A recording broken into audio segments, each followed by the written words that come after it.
Reel. For a precision-crafted performance, the decision is easy. A new Acura from Acura of Stockton. Get the driving experience you've been waiting for in a new Acura. Get the best selection and customer service you deserve from Acura of Stockton. Shop in person or use our online express store at AcuraofStockton.com. Acura of Stockton will buy your trade, even if you don't buy from us. Don't settle for less than precision-crafted performance of a new Acura from Acura of Stockton and AcuraofStockton.com. KHD KHD1 Sacramento, KYMX HD3 Sacramento. From the Power Business Technology Toshiba Studios. This is Sacktown Sports 1140.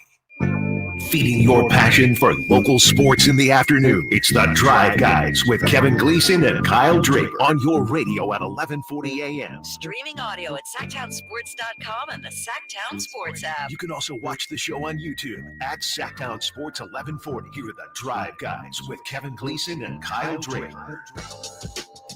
Wow, yeah, get ready for the Kings and the Heat tonight. Still basking in the afterglow of last night's thrashing of the Warriors. I got a question about the pre- and post-game last night, but the pre- and post-game on the Warriors station. So I don't know how many people in the area actually know the answer to this. Who was talked about more on the Warrior pre- and post-game? Was it Malik Monk? Was it Doug Christie? Or was it Kyle Draper? Because what I hear is you were a hot topic on the Warrior pre- and halftime and post. It's interesting, man, because I get a text on my way down to San Francisco, big rivalry game, and they say, hey, Drapes, they want you and Mike Bibby on the Warriors pregame show also. And I'm like, okay. Their numbers must be a little low. You know what I mean? Right. And I actually said that. I said that to him when I saw the guys. Are you the LeBron of NBC Sports? Yeah, the LeBron of broadcasting. Yeah. And so I said, and then halftime, first half, they're FaceTiming me, talking about Bonte and Festus and all them, and we'll have Festus coming up at 2:30. We'll talk, shed a little more light. But then they wanted me to do something, me and Mike, to do something post-game as well on their show. And I'm like, damn, y'all desperate for content. And I don't know if anybody saw the Warriors post-game show or not, but they throw it to us, and I start with my old laugh. Remember when the Niners lost to the Vikings? Yep. And I went on for about 30 seconds with the laugh. And it's a true rivalry. And I said it on the pregame show, not amongst the players and the fans, not just them, but the broadcasters as well. We talk some big time smack. Yeah. Chris Mullen too. I talked smack to him. And so I told him, hey man, you can come back to Sacramento, you can make things right and come here to Sacktown if you want. Yeah. Obviously you did them a huge favor because what else were they going to talk about? Hey, Guy Santos jumper. I don't know. It just not falling, right? They got annihilated last That was night. awesome, man. It was the perfect night, man, to be a Kings fan. And not only they got annihilated in their building with their Warriors fans out there. And we went in there and smacked them up. And I know you saw the video of the young kid. Yeah, switching shirts. And I'm like, nah, kid, you need to take that L. Sit on that L. You're a Warriors fan. We understand it. Sit there and take your medicine. And it was a great night. That poor kid, he's thinking, no one sees me doing this. He's literally being broadcast. Several times they cut back to him, replayed it and everything.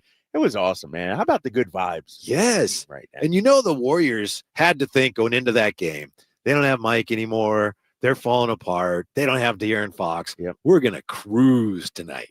This will be a picnic. And turns out they were the ones in the picnic basket. And the Kings just feasted on them. Yes, right? Yes. And that's the problem with Warriors fans. They're so arrogant. They have this big brother complex when it comes to Sacramento. So anytime the Kings can send them a message, smack them up a little bit, beat them by 30, we're going to take it. And I would imagine, and that's the thing, Whitey, Bonte's my guy. Festus, they're my guys. Chris, but they're so arrogant about their team. I went on their pregame show, and the first thing I said was, thanks, guys, for letting me be a part of this Warriors infomercial. Because that's what you would act like this was the 2017-18 Warriors squad, the way they were, gushing over their team.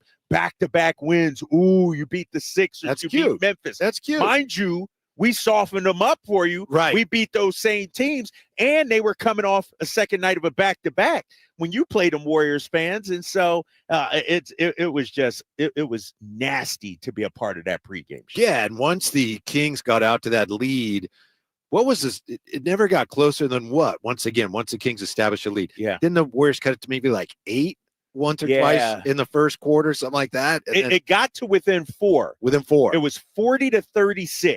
Okay. And then the Kings answered back with their own 11-0 run, and then it just spiraled. And then it was night. That's all that was missing. Nobody did that. Yes, it was. You should have done that to him on the. Oh, I should have. I'll do it next time, because there will be a next time we beat them as well. So no, it was a great win last. Yeah, because you remember Steph when he was here in the postseason making fun of the beam, and then last night he had to hear the light the beam chants. Yeah. Let me say this about Steph Curry.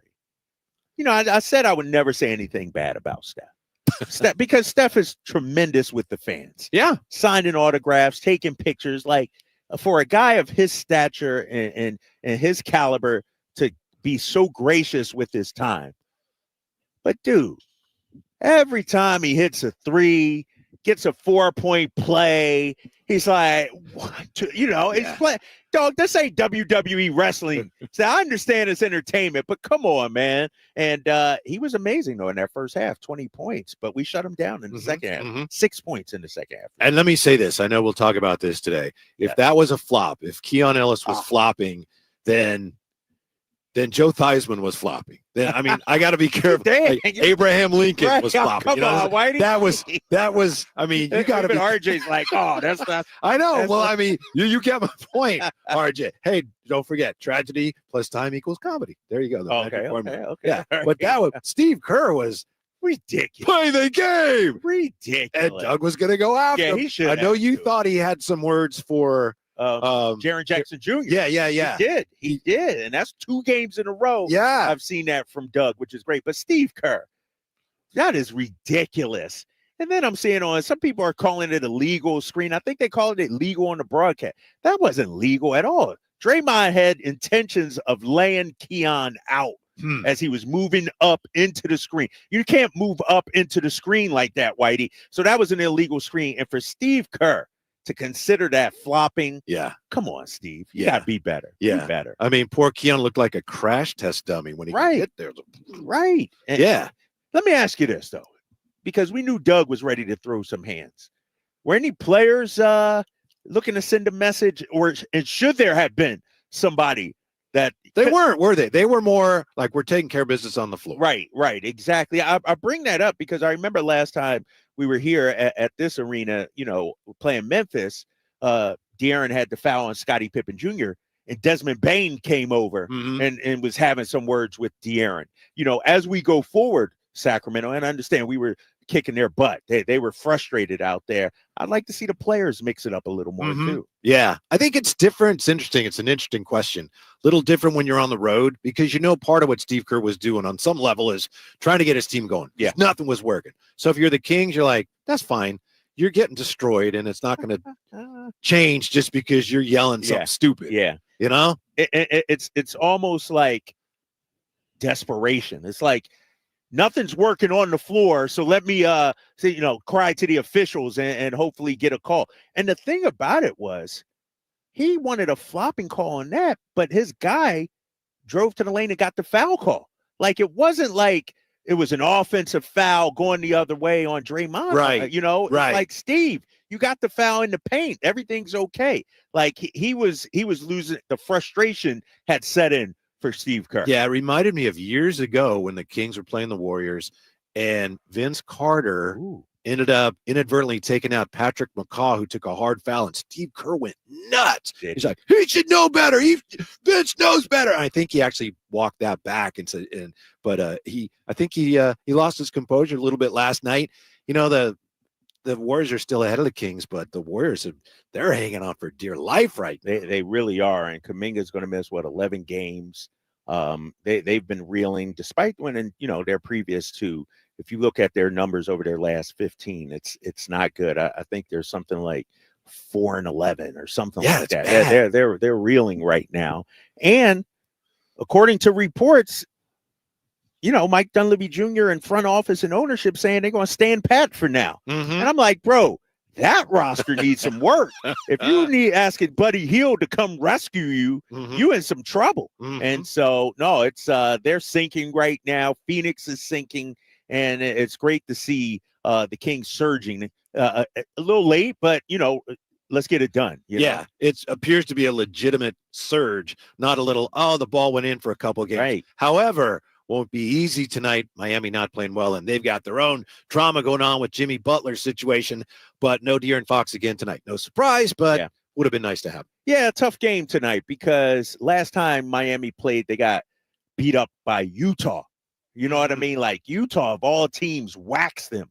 And, Miami's a prideful organization. And so, it's all hands on deck for them now, circling the wagons, if you will, with Jimmy Butler out. And so I think we'll see a really good Miami team. Yeah.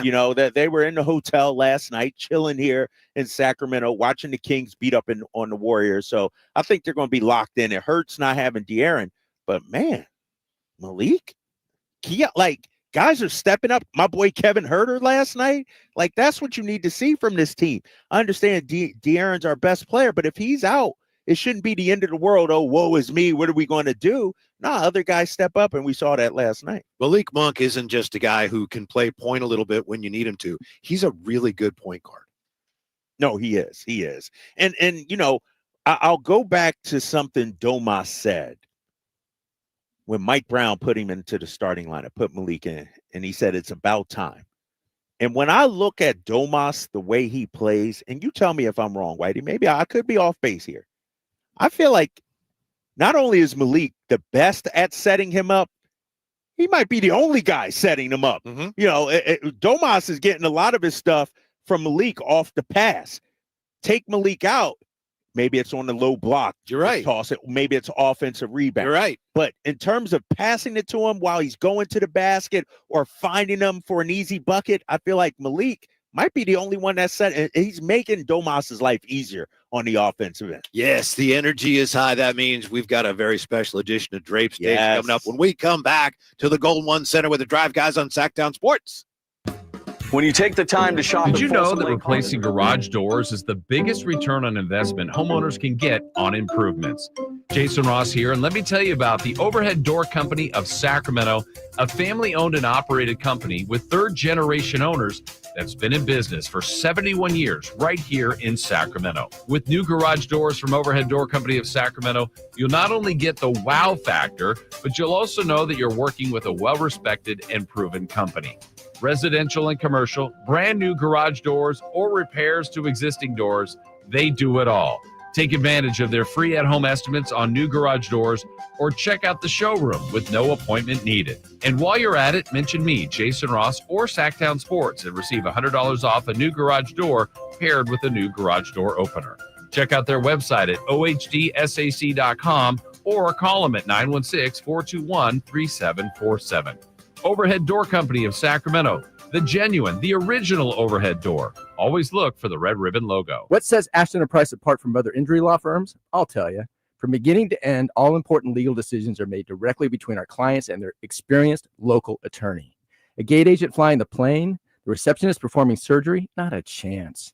There's simply no substitute for the unique power of the direct attorney-client relationship offered by Ashton & Price.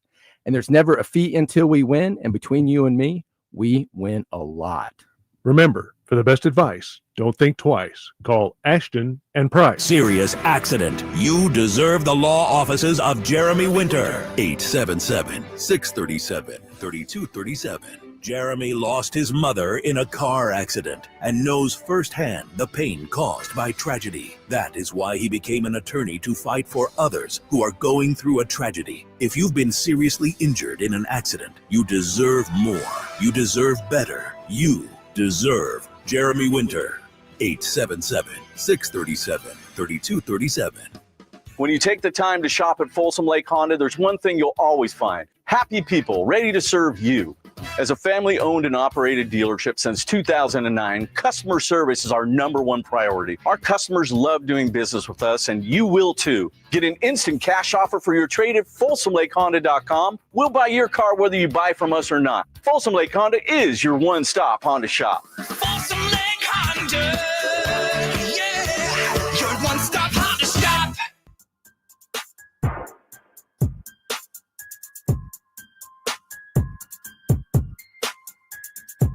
That we bought into what DC doing. We all just bought into it right now, and we all feel good and confident in what he's saying. Your afternoon home for Kings talk and so much more. The Drive Guys on Sacktown Sports. That's one of the most interesting things about what's going on with the Kings now is that was Malik, right? We had also Devin Carter talking about how, hey, we're executing the game plan. We're executing the game plan. And Doug Christie said the same thing. Yeah, they're doing a great job of executing the game plan. And it wasn't that long ago, and I'm not trying to pile on Mike Brown, but it's just night and day from they're not doing what I wanted them to do to, yes, they're doing a great job of executing the game plan. And here's the thing, Whitey, I was thinking about this earlier regarding that when I heard those comments from Malik. It doesn't make Mike Brown a bad coach. Like what Mike Brown was saying to the guys was probably the right thing to say. I agree. It was coming from the wrong messenger at that point. Mm-hmm. Doug could be saying some of the same things, but the way the Kings, the players are receiving it, and Malik talked about it. He's a former player, he knows how to put things differently. Mike is a fine coach. He turned things around, but you're finding out now the players just weren't responding to the message anymore. Mm-hmm. And that ultimately that's what led to his firing. It sucks because, like I said, there have been a lot of great coaches that have been fired. It doesn't mean that just because you get fired doesn't mean you're not a good coach. It just means in this case, you know what? After a while of listening to it, players start to tune it out. It's just human nature, Festus Ezeli is going to join us bottom of the hour. Former Warrior, current Warrior broadcaster and analyst from Jesuit High, of course. But right now, buckle up. It's time for Drapes Takes. Calm down, Lion. Calm down. Jamaican. Take it easy. I'm anticipating a lively edition. Lively edition. Whitey, as I ponder Drapes Takes, as I sit here and ponder Drapes Takes, I'm like, what can I say that hasn't already been said? The vibes are right. It's a sunny day outside. I'm driving in. I'm blasting the music. I'm blasting music with the shades open at my house. Everything is feeling good regarding the Sacramento Kings right now. And you know a big reason why? I'm going to start off with my guy, Doug Christie. Here's the thing about Doug, and I talked to Mike Bibby about this yesterday. Doug's one of the nicest guys I ever met. Very respectful, straight shooter. But when he gets in between those lines, when he gets into the fire, he brings that fight. And I said, Mike, is this really who Doug is? 2 games in a row, he's ready to throw hands. Once at Jaren Jackson Jr. and yesterday at Steve Kerr. And he said, Kyle, that's who Doug is. And so I'm going to give Doug Christie a ton of credit. Because how many times have we sat on this show, Whitey, and talked about the coach, players following the identity of the coach? We look at Houston, Ime Udoka, Celtics, obviously with Joe Mazzulla. Mike's a great coach, great guy, but he didn't have that dog ready to throw hands. Like when Doug says something, not only do you hear it, you feel it as well. And I love the fact that Domas had to hold Doug back, give him the pep talk, like, Doug, calm down, because I think that's resonating with this group of players. It might not resonate with every team throughout the league, but for this group, I feel like that's exactly what this group needed. And how many times also have we said, man, we want the coach to fight for the players? Doug is literally out there. He's ready, almost ready to fight for his players, and I think that's really resonating with his guys. Yeah, I think one of the keys to the message getting across right now is, and you alluded to it, maybe it shouldn't be this way, but the fact that he played right now, that seems to be making a huge difference for the players. Exactly. So that's the first Drapes take. Second Drapes take has to do with Malik Monk. Here's the thing about Malik Monk. We can look at the 26 points, the 12 assists, the 4 steals. When I watched that game last night, we talk about the dog, the competitive level, never give up. That's who Malik Monk is. I thought he was amped up on caffeine or something, the way he was flying around. It was just like the Tasmanian devil out there. Rebounding, blocking shots. Remember that alley-oop to Trace Jackson Davis? Yeah. Malik got up higher than Trace Jackson. That's an all-time Kings highlight. Yes, that was an all-time Kings highlight. And this guy, we talk about trades. He can't be traded. He can't ever be mentioned on the trade block because I look at him and I look at Doug, and that's the kind of fight and competitiveness we need with this team. Malik Monk's been fantastic. Everybody's saying, well, he should have been starting. I don't know about that, but he's starting right now, and he's taking his ball, and he's running with it. Malik Monk, the point I made in the first block, too, and you said it, showing to be a great point guard. He makes Domas' life so much easier. Domas got to be thinking, man, it's been a while since I got a pocket pass or a dump off where I could just turn and lay it up.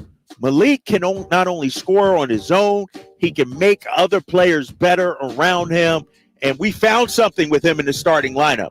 He's out. He's in the starting lineup the rest of the season. I don't care who we trade for, whatever. Malik has to be in the starting lineup. Drapes, can Malik I say something? Monk gets a lot of. Oh, go ahead, Jay. You've been quiet all day. Go ahead. Well, I mean, the show just started, not too long ago. In 20 minutes. And say, all right. He should have been starting. You can move on. That's neither here nor there, Jay. We moving forward. But what you got on that, Whitey? Well, I was just going to say Malik gets and deserves credit for a lot of things. The one thing that he doesn't get enough credit for is his role in establishing this Kings culture. Yeah. We give Mike Brown a ton of credit for that. He deserves it. But Malik was the guy who was good enough to start all along, but he accepted that role because Mike says, if we win, team wins, we all win. So he went along with that. And how about this, too, to your point, setting the culture? How many times have we seen him after a game, after a tough loss, say, sorry, Kings fans. Yes. Or we got to be better. Right. Or I need to be better. Right. He puts it on himself He a does. lot. You talk about having a leader. Uh-huh. Malik is one of the leaders of this team. My third Drapes take has to deal with my guy, Kevin Huerter. He may not always hit his shots. I get that. But he had a stretch there, Whitey, in that second quarter. The Warriors made their run. Kevin Huerter, bang, bang, bang, couple threes in a row. I don't know what the future holds for Kevin Huerter, but I know this. He is an important part of what we do here in Sacramento. I think they're now 11-2 when he scores 10 or more points. You guys may be down on Kevin Huerter, maybe in and out on Kevin Huerter, whatever. But there's no denying we need him to perform, Whitey. Mm-hmm. We need him to knock down some shots. He knocks down shots. We go from a good team to a great team, and I think a contender out west. He might be the key because I know what Fox is going to do. I know Domas. I know Malik. I think Kevin Huerter and Keegan Murray might be the keys to our season. Yeah. He was a Beam Team 1 version of Kevin Huerter last night. Yeah. We've missed him. We have to see a lot more of him. Yes, exactly. But it's you got to give the vibes back to Doug Christie, right? Even Kevin Huerter is looking Yeah, better I now. think so. Trey Lyles is looking good. I know Trey didn't score much yesterday, but how about 9 rebounds for Trey Lyles last night? I feel like this Kings team, in my final take, I need to look at their defensive numbers under Doug Christie, but I got to imagine the steals are up, the blocks are up, and sure, they gave up, 130 points the other day to Memphis, but that was an offensive just, shootout. But last night, holding this Warriors team to 99, completely shutting them out in the second half, I thought it was amazing. 48 points for the Warriors in the second half. Come on, man. This Kings team, give Doug credit, but give the players a lot of credit also. I think they finally figured out the blueprint on how they need to play. And I'll just throw in a bonus. Keon Ellis is a big part of that. Keon Ellis sacrifices himself night in and night out, whether it's hustle, whether it's diving on the floor, taking the charges, illegal screens by Drake, knocking down big shots. We got to give him credit for his shooting as well. Offense coming around. Offense is finally, I've been waiting for it, Whitey, finally coming around. And so shout out to Keon Ellis. Jay, that's Drapes Takes is brought to you by Alsco Uniforms. Discover why it pays to keep clean with Alsco Uniforms. Festus Ezeli is coming up. Before we get to that, we have to take a real quick timeout. I apologize for dealing with this in kind of vague terms, but if you've been listening a long time, you might pick up on what I'm talking about. Drapes texted Jay and I something last night that I think is going to be a lot of fun and really cool for the show. I'll just say that. Oh, yeah. It's about to go live, big fella. I can't wait to show this thing off, man. I'm excited. It's amazing.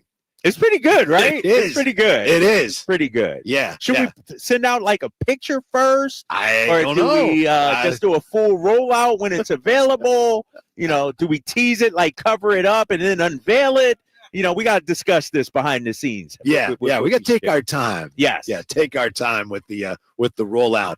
And Festus Ezeli will try to explain what happened to the Warriors last night. He's a Jesuit guy. Maybe we give him a chance to, give him some amnesty and he can declare his loyalty for the Kings. God. Didn't he win a title with Golden State? Yeah, it's going to be hard. He did. We're going to let him on if he wants to come. Let him on the bandwagon if he wants to join. Festus Ezeli joins us next. Drive Guys, Sacktown Sports. Tonight, Kings and Heat. King Night with Scott Marsh and the High Flyer Henry Turner starts at 5:30. Tip-off at 7. Your exclusive home for the Sacramento Kings. Sacktown Sports, 1140. When it's all on the line, you need a big-time closer, and that's especially true when it comes to your garage door. And that's why I recommend National Garage Door, 638-4554. Whitey Gleason here for National Garage Door. Whether you're looking to repair an existing door or get a brand new one installed, you need National Garage Door. Family-owned and operated. They've been around since 1974 because service is their number one priority. National Garage Door are the region's BSE. It's broken spring experts. Styles, prices, and quality of the new doors will amaze you. Our garage door was starting to sound kind of, and that's not good. So Kevin from National Garage Door came out. He said patching up the old one was an option, but we're getting a new garage door. We're pretty happy about that. National Garage Door sells quality Rainer branded garage doors. They offer sales, service, and installation on all residential and commercial doors and operators. If you have garage door needs, old ones coming apart, or you're looking to improve your curb appeal, let National Garage Door come through for you in the clutch and be your closer. 638-4554, National Garage Door. Sacramento's premier country music festival, Country in the Park, is coming back May 16th and 17th at Cal Expo with Bailey Zimmerman, Billy Currington, Nate Smith, and more. You'll enjoy food trucks, rock walls, and a mechanical bull, line dancing, and more. Single-day GA tickets start at $52 at CITPFest.com. Country in the Park, May 16th and 17th with Hoblet Chrysler Dodge Jeep and Ram Center. Find out more at CITPFest.com. California's largest sportsman's expo is back, January 16th at Cal Expo in Sacramento.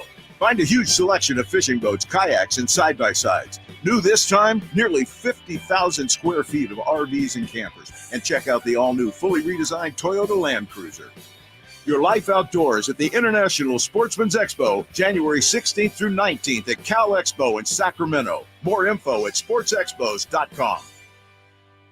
This is the story of the one who, as a maintenance specialist for a historic high-rise, knows that vintage charm historically needs constant attention. Which is why when it's time to upgrade turn-of-the-century mechanicals, they turn to Grainger. With easy access to 1 million+ products and the scale to deliver when and where you need them. The right tools and supplies are never far away. So the one can keep that vintage building running like new. Call, click Grainger.com, or just stop by. Grainger, for the ones who get it done. Out on the road, there's just one place when you walk on in, you see a friendly face. It's Big O. Big O Tires. And right now, you can roll into the New Year's savings event. Now through January 26th, get $80 to $100 instant savings on 4 select in-stock Cooper, Nexen, Nitto, or Sumitomo brand tires with installation purchase. Big O Tires, the team you trust. Installation required. Disposal fees and shop fees, etc. were permitted. See store for pricing. Eligibility may vary. Not valid with other offers. Why choose Gonzalez Law Offices? Well, for criminal defense, expungements, sexual harassment, wrongful termination. The best thing you can do is to retain legal representation from an experienced defense attorney in Sacramento who helps you obtain the best possible results. At Gonzalez Law Offices, attorney Jonathan Gonzalez has remained undefeated from 2016 through 2019 for jury trials, and this year will be no exception. Contact him at 916-304-9187 or at saclegaldefense.com.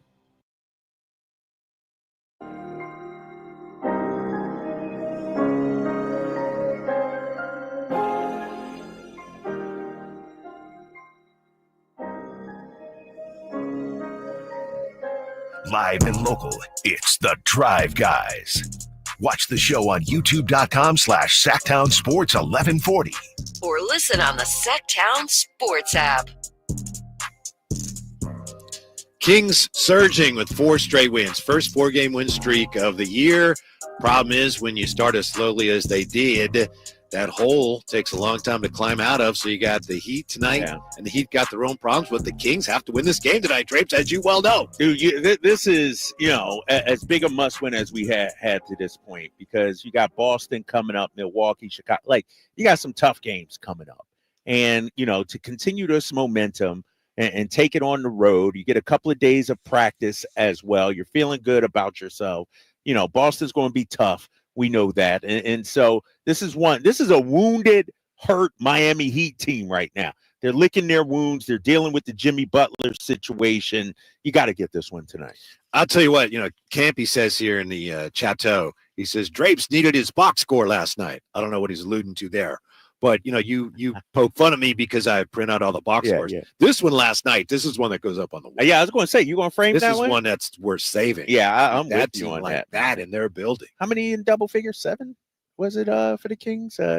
Keegan and DeRozan and Doman, 5, 6, 7 players. 7 the guys starters plus Huerter and Devin Carter. Yeah, how about young Devin Carter, man, getting double figures? He got the game ball last night, too. Really? I don't know if you saw that at the end of the game. He was walking around with the ball. I believe he got the game ball. Mm-hmm. And so kudos to him. How many minutes did he play last night, Whitey? 23, 27. How about that? Yeah. That's impressive, too. Mm-hmm. And I understand it was a blowout and all of that, but they're turning to him pretty early in games, and that was his 3rd game in 4 nights, right? Yeah, exactly. He had the G League game that he played. I mean, he got young legs, man. He should be available. So, no, it's encouraging to see him out there. Mm-hmm. We're still trying to hunt down great Festus Ezeli. Yeah, I'm going to see what Jay said. He's ducking me now. Yeah, he is. He said. That's what it sounds like. He said he's free between 2 and 2:45. I said, all right, 2:30. And so now he's ducking us. I should call him on the phone. Jay, he not answering. I might call him up right now. He's going to voicemail, so he must blocked all of us in Sacramento for the day. Yeah. Yeah, let me see. Oh, wow. He wants no part of it today. Yo, I got to text Bonte. Yo, I don't believe he's ducking us, man. Oh, that's Tell Bonte to come on. Yeah, I'm going to text Bonte, man. Jay, call Bonte up here. Oh, he's there now? Is he on right now with us? Festus, can you hear me? Good. Hold up, kid. Hold up. We got the great Festus Ezeli, NBA champ. Jesuit time. Jesuit, exactly. Warriors. I thought you were ducking me, big fella, after that 30-point beatdown last night. You ducking me now? That was a beatdown. I'm not gonna disagree with you at all, man. That was a beatdown. But why are you celebrating like that's a championship? Dude, anytime we can beat the Warriors. No, let me be honest though. Let me take people behind the curtain. How many times did you, Bonte, and Mully FaceTime me yesterday?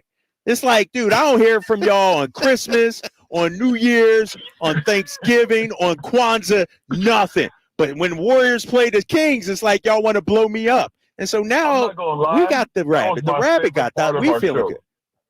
That was my favorite part of our show with the crossover. Where we go Kings versus Warriors. Now you gotta think about it like this, Jakes. This is the middle of the season. It's the dog days for everybody. All right, you need anything extra to get you going, get you excited for the season. So when we had the crossover show for the pregame show, and we were trying to do it for the postgame show as well, but that got me fired up. I thought the Warriors were going to take that and go use it in the game, but y'all caught us on the back-to-back, so you can take that one. Festus, is it possible that without Fox there, the Warriors thought maybe they took the Kings a little too lightly last night? Well, there's a few things. You know, it was Steph's first game back. You know, obviously he looked good. The Warriors were playing a back-to-back, lost Jonathan Kuminga. You know, so it's like maybe they relaxed a little bit. Like, yo, Steph is back, and we can, you know. But that's kind of what it looked like. But they also looked discombobulated because they kept turning the ball over. So a mixture of both of those. And the Kings also came in and played with force the whole game. You got to give credit to Malik Monk and Domantas Sabonis. They both played like really well yesterday. That was a good win for them.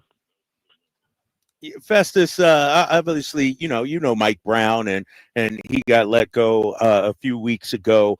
Tough call, obviously, for the organization. Everybody loved Mike around here, but what have you seen, you know, since Doug has taken over, and how the Sacramento team looks right now? First off, I gotta give a shout out to Mike Brown and what he's done for the Kings. I grew up in Sacramento. You know, as a kid, I came from Nigeria. I moved to Sacramento, so I'm a fan of the Kings as well. So I love the fact that he changed the perspective. Like, people have been waiting for the Kings to be good. Well, they made the playoffs for the first time in 16 years under the leadership of Mike Brown. He brought that excitement. Obviously, they've been wanting for a long time. So, you know, him being fired it's tough, right? It's tough in the middle of the season and the way it went down. But Doug Christie is also my guy as well. So I can see this initial burst of energy that the Kings are playing with. Seems like the guys are playing hard under Doug Christie as well. So they've come in with a lot of force. You know, yesterday was a game where, you know, I didn't think it was going to be that hard a game for the Warriors, to be honest. And especially with De'Aaron Fox out. But Malik Monk has taken an extra step this season. He just continues to get better and better, man. I really love his game. And Sabonis is a guy who I don't like when people say stuff like this about big men especially, but they kept saying things like, well, his points and rebounds are extra calories. Nah, like this season, he's really been on a tear. His double-doubles are very meaningful. You could feel his impact in the game. And I thought they really set the tone. And then you go all up and down the line. Keon Ellis was doing a great job on Steph, really forcing him, making sure that he was just a scorer yesterday, not a playmaker or facilitator. So Doug Christie really has these guys playing hard.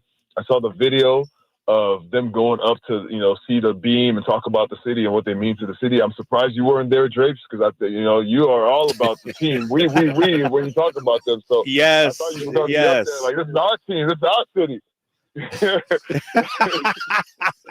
Hey, man, I should be. And let me just say, Festus, Uncle V signs my paychecks, dude. I get paid by Uncle V Vivek, so it's we, baby. I'm a part of the we. If we win, we get in the ring. Man. We get in the ring. What's going on, man? All right, man. So Festus, yeah. So the Kings knocked the Warriors out of the play-in by 24 in April, and then the Kings beat the Warriors by 30 in San Francisco last night. Do the Warriors have to play better against the Kings for us to consider this a real rivalry? All right, what's the next question? Let me salty right now. Oh man, I mean, first of all, it's no surprise. The Warriors have really been trying to find their footing this season. A lot of things have been, you know, the margin for error the Warriors have this season is less than a lot of the other seasons, right? We've talked about, you know, Warriors turning the ball over. Well, they've been turning the ball over since I was there in 2012. But the difference is we've always had the firepower when I played to, you know, the Kevin Durant days, they always had the firepower to overcome whatever mistakes they make. Well, now they still have a good team, but they have to play in a lot of games. They have to play really solid basketball. And that involves taking care of the ball. That involves moving, spacing, a lot of things that you've seen over the years, even more paramount now. Because, you know, you need that team ball. You know, Steph is 36. He's going to miss some of the back-to-backs. You know, Draymond's also getting up there. So they have a window that's still open, and they're trying to figure out ways to maximize that time. So if you ask, you know, if they need to play better, they definitely need to play better, and especially if they want to make those, you know, get into the playoffs and make some noise. They got to play better. A lot of conversations about trades, but one of the trades they made this season was getting Dennis Schroeder. The point guard, I mean, on paper, there's a lot of things he brings to the table that can really help the Warriors. It's driving, it's defense, it's getting to the paint, getting past defenders, making plays for guys, getting Steph off the ball where he's also dangerous. All those things he brings in addition to toughness. And so far, it's taken him and the team a while. It took them about a few, 5 games or so for him to even have a good game for the Warriors, because you're taking him away from what he knows, which is ball dominance, getting off of pick and rolls. The Warriors' strength is playing off the ball. It's ball movement. It's body movement, ball movement, and you have to have chemistry with the team to be able to do that. So it takes a while for you to get chemistry when you get traded mid-season, but he's a high IQ player, and you've seen over the last few games he's coming along. So the Warriors had a big win the game before yours against the Memphis Grizzlies. No Steph Curry. Schroeder had a big game. He's been hitting some threes, starting to get into the offense. So once you get both of those guys clicking together, I think y'all going to have a hard time. Hey, Festus, you brought up trades, and a guy neither one of us will see tonight or tomorrow when they take on you guys is Jimmy Butler, asking for a trade out of Miami. Some people got him tied to Golden State. Is he the kind of player you guys need? Is he the kind of firepower you're talking about? And what kind of fit do you think it could possibly be there? I mean, Jimmy is a hell of a player, man. Jimmy is a baller. You've seen him come alive in the playoffs. Took the Miami Heat almost single-handedly all the way to almost beat Boston himself. So Jimmy's a baller. He's a guy that you always want on your side. There's a couple of things to think about when you think about a trade like that. Do you trade the assets that you feel like you have that can be future pieces for you, right? It's when you want to trade, make a trade with the Warriors. One of the players they always ask for is Jonathan Kuminga. So if that's something that you are thinking about, like Jonathan Kuminga, what I've seen from him, I think he's a future All-Star in the NBA. Like, the game just continues to get better and better. He reminds me, of the way I used to process the game, going from really young and not knowing anything about basketball to really learning quickly to the point that I became a pro. Well, that same level of progression is what I see in JK as a pro. He came here as a lottery pick, so he wasn't anywhere, he was way beyond where I was in college. But what you see are things that you can't teach. His athleticism, you can't teach. His size, his strength, all those things are God-given, and he's worked, but when he gets on the floor and he's dominating, and he's learning the game, and you see him learning his teammates, being a better playmaker in addition to being a scorer, guys cannot stay in front of him. And even when they're bigger, he can still outmuscle them. We've had some plays where we just gave him the ball at the end of the game, go ISO a big man. Usually you go by a big man. I've seen him go through big man. So these are things that you love about JK, Andrew Wiggins and him together. So you have to think about what you're giving up to get what you're getting, because Jimmy Butler is 35 years old. I think he has a player option of like 50 or 60 million the following year. So all these things are all in play when you think about making a trade. It's not just a 1 + 1 = 2. And the Warriors are still trying to get chemistry with the pieces that they do have. So you kind of have to give us a little bit more time to see what you have before you figure out what you need and what you're willing to give up. Festus, you're a gentleman for coming on with us. Thanks. We appreciate it. We know you're a Kings fan at heart, too. I did not want to come on. I really hoped that the Warriors came back yesterday, because I would have been calling y'all to come on today. I was like, I want to talk. Hey, man, I will say this.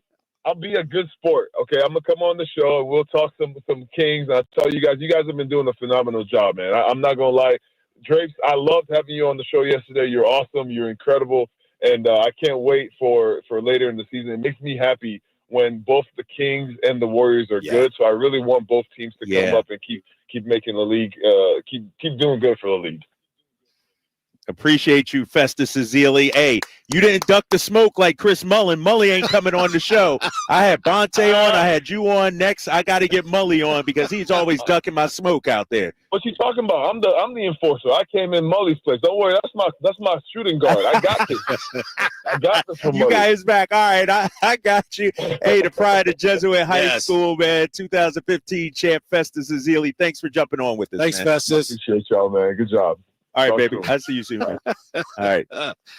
We'll come back and we'll look at this Jimmy Butler situation. Also, we'll look at why keeping Malik actually might have been the biggest move the Kings made this offseason. That's next from the Golden One on Sacktown Sports. Hi, this is Greg Papa. Disasters hit every day. If your home, business, or building has suffered from any disaster, SunPoint Public Adjusters can help. SunPoint prepares, presents, and negotiates your claim with the insurance company, working only for you, making sure you get everything you're entitled to and letting their focus be on what's most important, your family or your business. Call SunPoint today at 888-247-7865 or contact us at sunpoint.us. SunPoint Public Adjusters, the gold standard in public adjusting. License number 2N14884. Intercepted by Fred Warner. Faithful to the Bay. Fred gets up and runs back the other way 30. Don't miss the excitement of 49ers game day. Secure your spot at Levi's Stadium for the 2025 season. 20, one block and he's in. Season tickets are available now. Inventory is limited, so to speak with a representative, call 415-GO-49ers. Touchdown!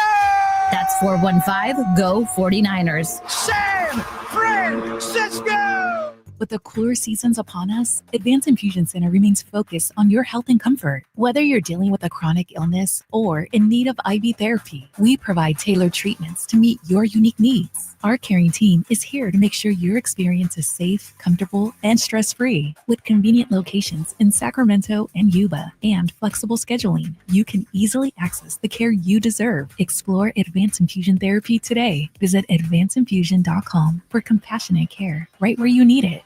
Yeah, that's my girl in the Dylan Scott, Country Till I Die Tour. That's my girl. Platinum selling artist Dylan Scott.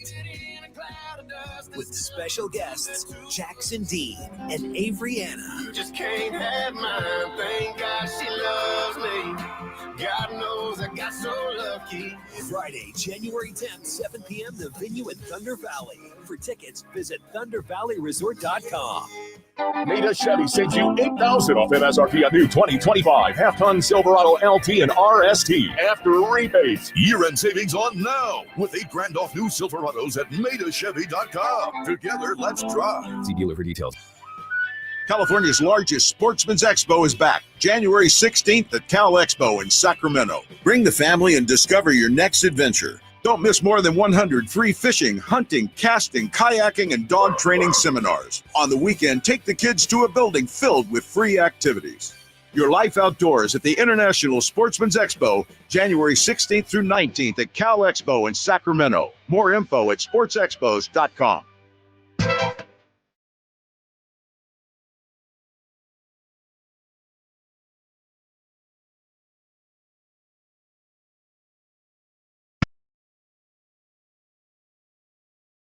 I'm so proud of that kid, man. Like, we've had, before I sit in this seat, we've had multiple conversations just about everything. And I've always told him, like, believe in yourself. I believe in you. You are a tremendous, fantastic player, and play through your mistakes.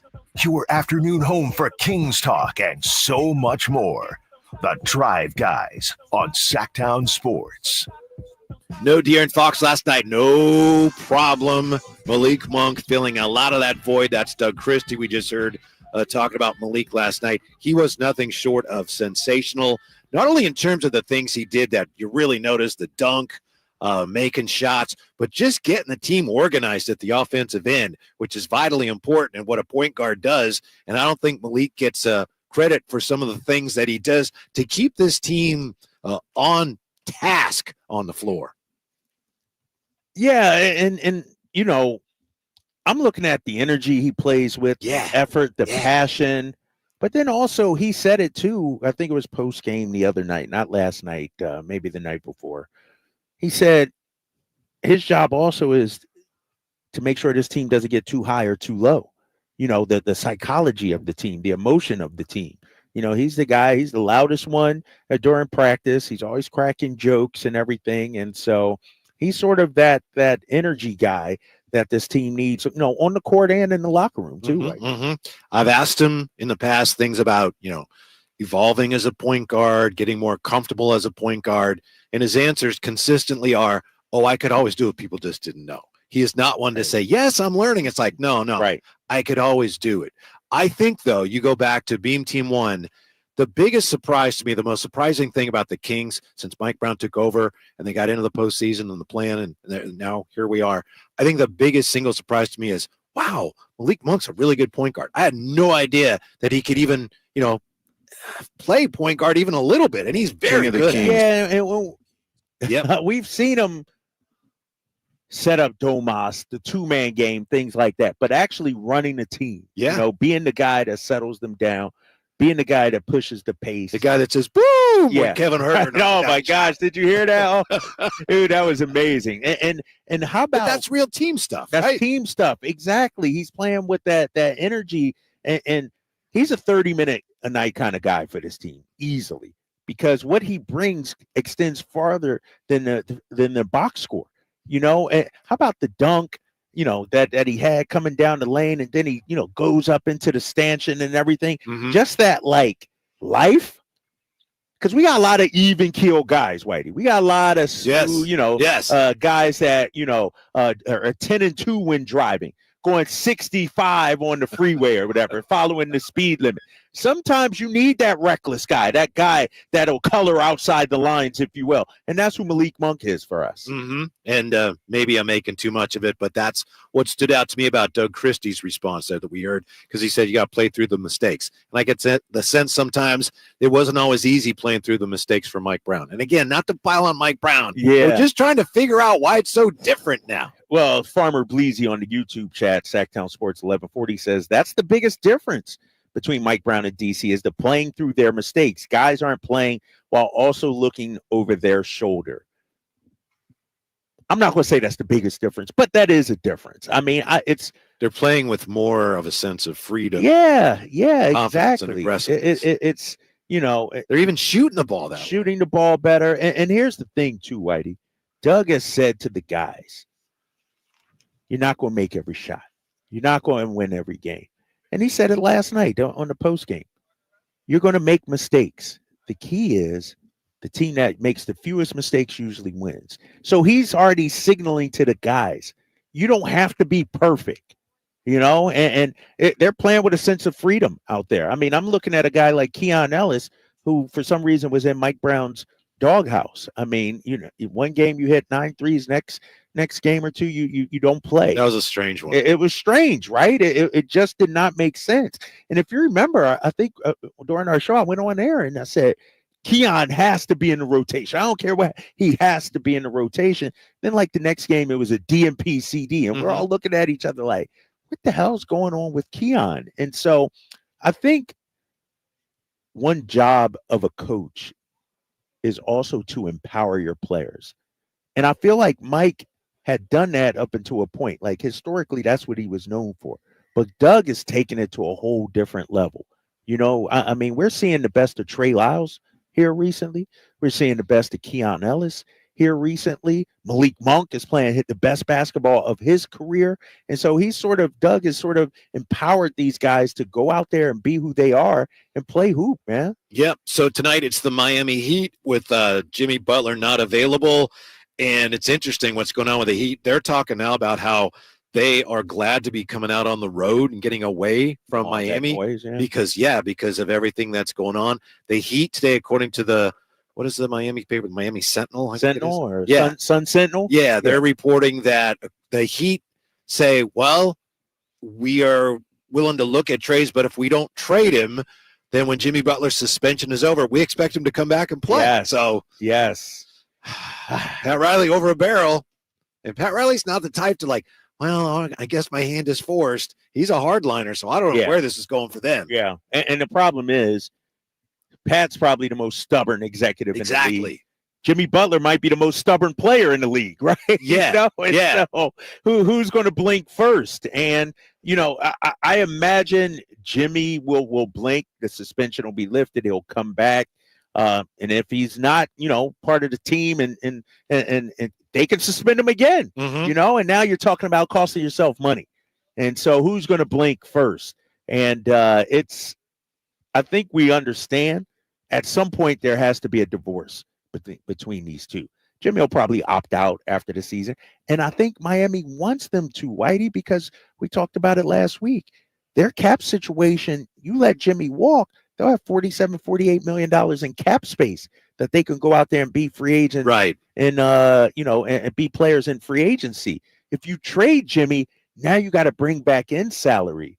And so, do you want two $20 million players that might not be in love with, And right. So, I think we have to change the way we look at this. And I was reading this. I think it might have been in the Sun Sentinel. The old school way of thinking of it is you have a guy, he could leave. Well, you've got to get something for him. But now with the way the CBA is, and not to get all caught up in that, you don't want to take money back. You're better off, sometimes to your point, let him go. And then we have all this cap space freed up. That actually is a more attractive option sometimes. And especially when you're a free agent destination. Yeah. Now, if you're a small market, let's say like Charlotte or something, what are you going to do with that cap space?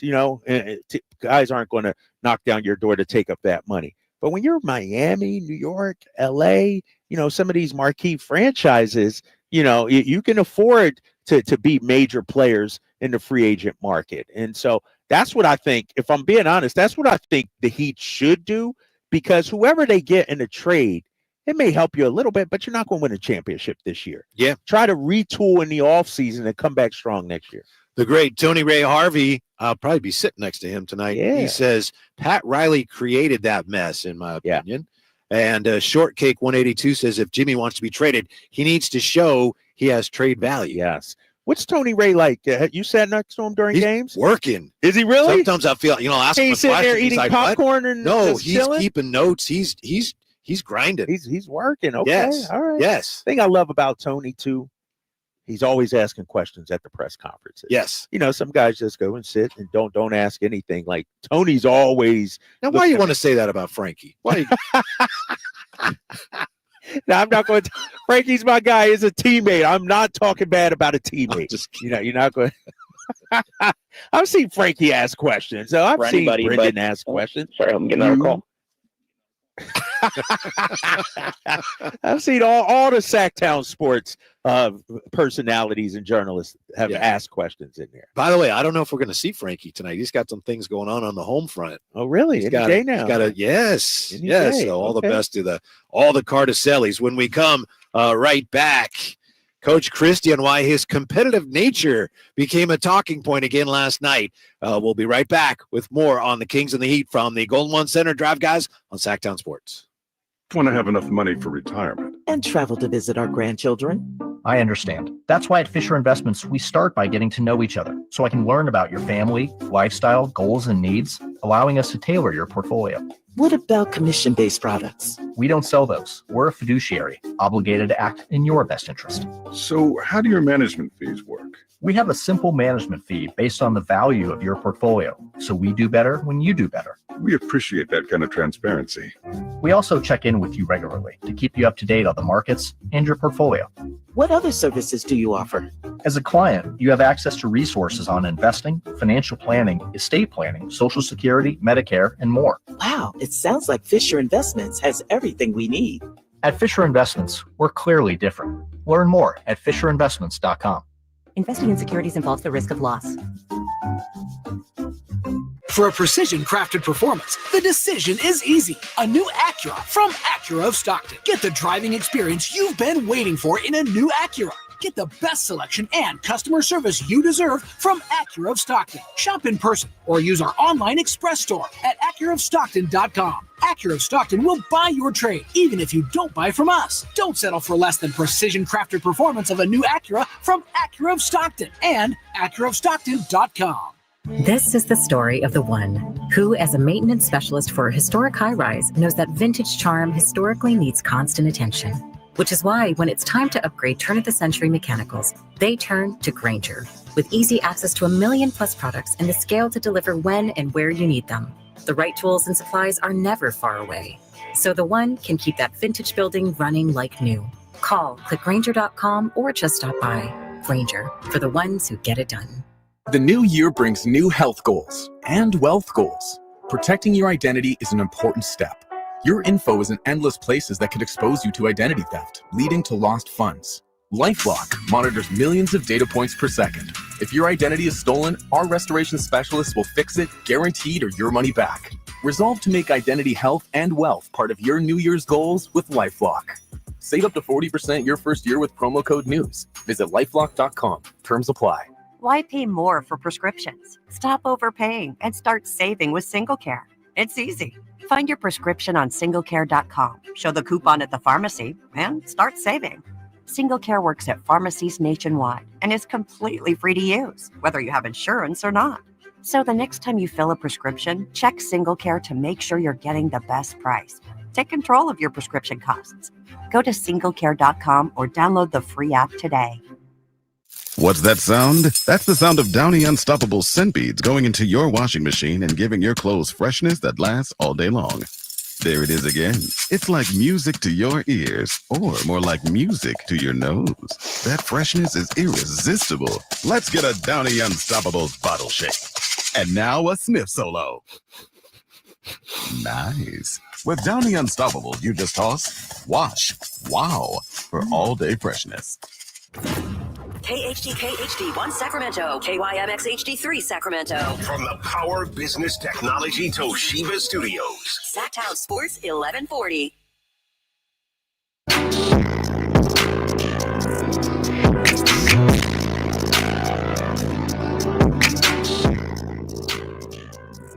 Live and local, it's the Drive Guys.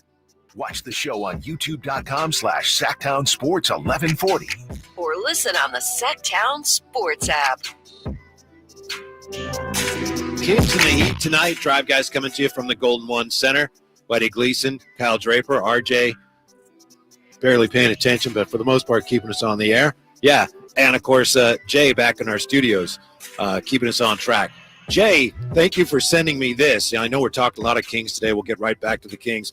But Jay sent me this quote from Diamador Lenore. And, of course, the sorry 49ers season finally and mercifully came to close yesterday. But Diamador Lenore says, I missed the Pro Bowl this year. I think we're going to miss it next year because we're going to be in the Super Bowl. How about that, Jay? You know what he's talking about. Shouts out to Demo, man, getting his money.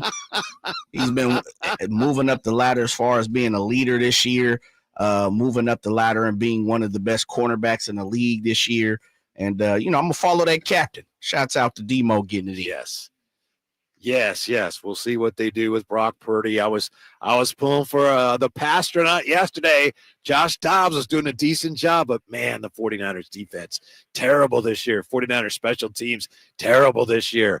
And Jake Moody had a rough year. So another interesting offseason. But I got to admit, I think, Jay, it's because the 49ers had such a rough season, but usually the last Sunday of the NFL season, I feel a little bit like, but and I am looking forward to the playoffs, but I'm not feeling that this year. I'm feeling more like, wow, I'm glad that's finally over. Yeah, I'm with you. It's funny because this morning, I had to double check and go back and look at the brackets, to make sure I knew exactly who was playing who and when they're playing, and make sure I was up on all my teams because I don't want to come to the show and sound like an idiot. But I'm with you. The last couple of weeks I've been checked out. I know Drapes hasn't been, but don't matter because soon as Drapes got the easiest walkthrough that you possibly could get almost playing the Packers. What? But we'll talk about that for the rest of the week. Packers?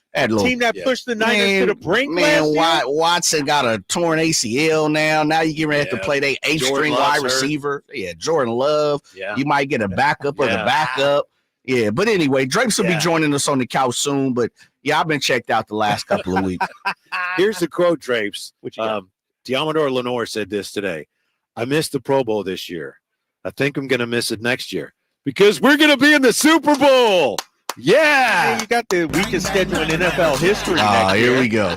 Like, come on now. Because, Jay, you heard me say it last week. When y'all 14-2 or 15-2 or whatever it is, just put an asterisk next to it. Because because you guys are talking about Eagles got weak schedule today. Your whole schedule is weak next year. Like the best team you guys play are like the Rams or something. Come on now. Well, it's not our fault. The NFL changes the schedule. You play two different conferences every single year, and for the last 20 years, they've been playing the Saints and or the Packers in some of their flex games and or the Vikings. Well, we want the Jags, Drapes. We can't get the Jags one time. I get it. We can't get the Colts one time for next season. But your team I don't like to say nice things about your team, but this week sets up very nicely for you guys. Yeah, Love's banged up. Yeah, they got some injuries. But Hurts is still in concussion protocol. He's not out yet. Mm-hmm. And unlike Niners fans, we actually respect all opponents. So right. I'm afraid of this Packers team. Anything is possible. And so we're going to go there, put our nose to the ground, keep our head down. We're not going to stick our chest out and come out with boom boxes and stuff like that. We all about the blue collar work out there. Oh, come on, find man. a Packer jersey this week. Yeah. Jay, we got to wear Packer jerseys this week. Yeah, I'm going to have to go back into the vault and find where Drapes was talking about the Packers being his guys. So his guy, my guy Jordan Love and them. Yeah. My Packers. My Green Bay Packers. Not this year. Not this year. What did you think last night, Drapes, when it was going down where you had, and we've talked about it earlier, you had Keon Ellis getting caught up in that screen. His head snaps back. He hits the deck. Doug Christie coming out on the floor, and Steve Kerr going nuts. It's a flop. It's a flop. Call a flop. Play basketball. Play basketball. What did you think of Doug's demeanor out there? No, I loved it. I loved it because, first of all, Doug checks on his player, tells Keon, stay down, it'll be all right. And then takes 2 steps towards Steve Kerr. And I love it. I mean, because, it shows that your coach is in the fight also. He's battling with you as well. 2 games in a row, as you pointed out. 2 games in a row. And, it's great to see Doug.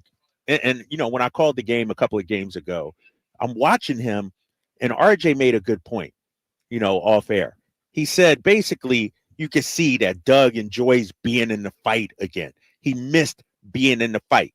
When you're sitting on the bench, you're not the head guy, you're in it a little bit, but when you're the main guy, like I'm watching him pace up and down the sidelines, spark out, like you can see his mind going. You can see the competitive juices coming out. And so I love it. I love it. And Jay, you watched the Warriors broadcast, right? How did they handle that? Because I would imagine Fitzgerald and Kalina were insufferable with that. I would guess that they were saying, oh, that was a flop. Right, exactly. It should have been an offensive foul on Draymond, if you will. And here's the thing, and I think that's what we're missing right now. And maybe if Jay Crowder wouldn't have been in the game, maybe if Trey Lyles at the time would have been in the game, I don't know. Somebody should have went up and pushed Draymond on that. Like, that was an intentional. Draymond is looking to lay the wood on our boy Keon Ellis. Somebody should have stepped up and said something to him. Jay, how did they? Yeah. No, I was going to say they actually said it was a foul.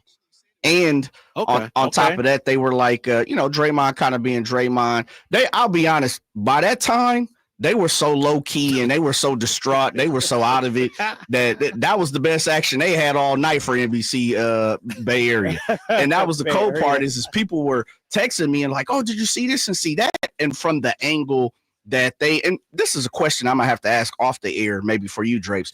Did NBC use the same cameras for both broadcasts? Because you got California and Bay Area in the same way. I was watching it, Jay, and I could see both games. Okay. I don't think they were. No, I think they showed different angles, right? They do different shots. Yeah. Maybe different directors. Yes. Yeah. Definitely different directors. Yes. Because that was so it might have been the same cameras, but they cut to different ones, right? At different times. Because that was the thing, fellas, from the Warriors broadcast, you couldn't really see Doug come into the screen until he took the steps towards Steve Kerr. So it was kind of like, what's Doug doing? I mean, he's on the floor, but what is Doug doing? So I had to literally go to like social media and stuff to actually see what Doug had went through, going to Keon, then jumping up, going at Steve kind of getting back at him, where Draymond looked like said something. But from the Bay Area version of it, they just had the camera more fixated on Steve Kerr. So you couldn't really see what Doug was doing. Yeah. So I got a different point of view compared to, watching guys that were inside the arena and posted and stuff like that. So can we settle something though, Jay? I'm sorry to cut you off. Do you? It's bothering the hell out of me. Where you live at, bro? Fairfield? Like, how are you getting what you using somebody's Xfinity? No, so when I lived in Sassoon, that is Warriors country. The Kings games get blacked out. Okay. Warriors games do not. So when we moved back up here, Well, first of all, unlike Drapes, I don't have 36 different apps. My wife has all the apps. She takes care of all of that stuff because I'm not the biggest television person. So my wife is from the Bay Area. She came in. She never changed zip codes or none of that type of stuff. So she keeps the same situation. Here's another thing. When you live kind of in the middle, Fairfield, Sassoon, you have your choice. When you have cable, you can either get the Bay Area local news channels or you can get the Sacramento local news channels. Now, how they differ, I'm not exactly sure because my wife lived out there when I moved. We moved into a house out that way. But there is a middle point where you can get Bay Area or you can get Sacramento. It's crazy in that little area. Yeah. Okay. I don't know how they, how I don't want to say something wrong because I don't know how they differ if you live on one side of the street or in this neighborhood or whatever. And somebody says, "Oh no, Jay, you're lying." Right. I don't know how it happens, but my wife never changed the zip codes, and I don't care. I care less. And it keeps me. I can only do 3-4 hours of Kyle Draper every single day anyway, so I don't need to see him up to the post game. Yeah, fringe benefit. Right. Yeah. Well, here's Doug Christie post game on how that screen by Draymond brought out coach's competitive nature. I mean, I'm just always protecting my player. That's really all it is. I have the utmost respect for every single player over there. I know from playing in this league what they go through and watching them reach the highest level. So it's nothing but love. The competitive nature of the game is the competitive nature. And I think that you respect that. I respect how hard they play. I respect how they get after it. But one thing, make no mistake about it, is I'm going to defend my guys because they deserve that. They play hard, and I'm going to be right there for them. It's interesting to me. He said, I have respect for every single player over there. He didn't say the whole operation or Coach Kerr. He said every single player over there. Did you guys? I don't think he appreciated Coach Kerr going after Keon that way. And I was watching, and then I turned my attention away at the very end. I saw him dap up Jerry Stackhouse and hug. Yes. Did him and Steve Kerr shake hands or no? Saw the they same did thing not. You did. I was wondering, but yeah. Wow. Didn't see it. Hey, I can confirm that. They did not. Yeah. They did not. I love it. I love it. Damn, Skippy, no need to shake hands. Y'all, we just whipped their butt. Your coach is out there yelling and screaming and talking about flopping. We see you next meeting. No need to shake hands. So we'll come right back with a look at what's different. Why the Kings' energy looks, feels, is different. That's next with the Drive Guys on Sacktown Sports. Hey, what's up, everybody? It's Kyle Draper from Mercedes-Benz of Stockton. You know I'm a huge fan of their SUVs and sedans, but they also have a huge Vans fleet center. Listen up, business owners. Now is the perfect time to take advantage of tax deductions. They have the perfect van to power your fleet, including the new fully electric e-Sprinter alongside their very reliable diesel options. And even if you aren't a business owner, let's say you just want one for personal reasons. Maybe you want to go out on the town with the fellas or with the ladies, or maybe you want to take the kids on a road trip. Well, their vans are fully customizable. So check out Mercedes-Benz of Stockton right now. You can choose from their dependable diesel models or even go all electric with the new e-Sprinter. So head on down to Mercedes-Benz of Stockton right now and check out their fleet center. Or, of course, you can go online at mbfstockton.com. That's mbfstockton.com. Sacramento's premier country music festival, Country in the Park, is coming back May 16th and 17th at Cal Expo with Bailey Zimmerman, Billy Currington, Cole Wetzel, Nate Smith, and more. You'll enjoy food trucks, rock walls, and a mechanical bull, line dancing, and more. Single-day GA tickets start at $52 at CITPFest.com. Country in the Park, May 16th and 17th with Hoblit Chrysler Dodge Jeep and Ram Center. Find out more at CITPFest.com. Why choose a Sleep Number smart bed? Can I make my side softer? Can I make my side firmer? Can we sleep cooler? Sleep Number does that. Cools up to 8 times faster and lets you choose your ideal comfort on either side. Your Sleep Number setting. And now it's our lowest price of the season on our top-selling i8 smart bed. Your best savings, plus free home delivery with an adjustable base. Exclusively at a Sleep Number store near you. All Sleep Number smart beds offer temperature solutions for your best sleep. Learn more at sleepnumber.com. This is the story of the one who, as a maintenance specialist for a historic high-rise, knows that vintage charm historically needs constant attention, Which is why when it's time to upgrade turn-of-the-century mechanicals, they turn to Grainger. With easy access to 1 million+ products and the scale to deliver when and where you need them. The right tools and supplies are never far away. So the one can keep that vintage building running like new. Call, click Grainger.com, or just stop by. Grainger, for the ones who get it done. Happy New Year! Coach Christie here letting you know it's never been easier to drive into the new year in a new Kia. Take advantage of special low finance rates and zero down deals with approved credit right now at Folsom Lake Kia.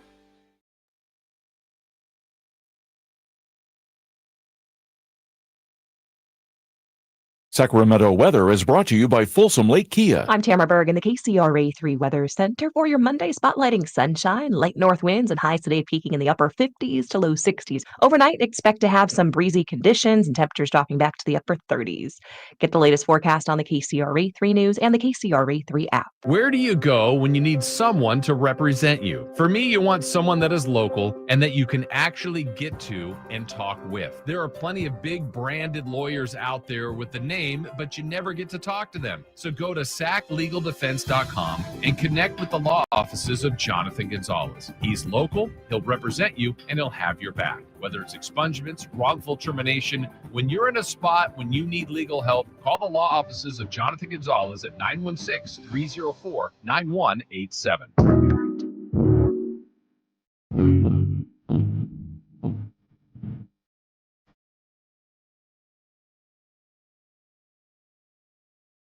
Your afternoon home for Kings talk and so much more.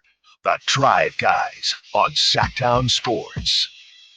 That's one of the things that was definitely different about the Warriors and the Kings game last night. It was, and I heard this today, if I remember correctly, the first time since 2016 maybe that the Kings and Warriors have played each other without Mike Brown being involved one way or the other.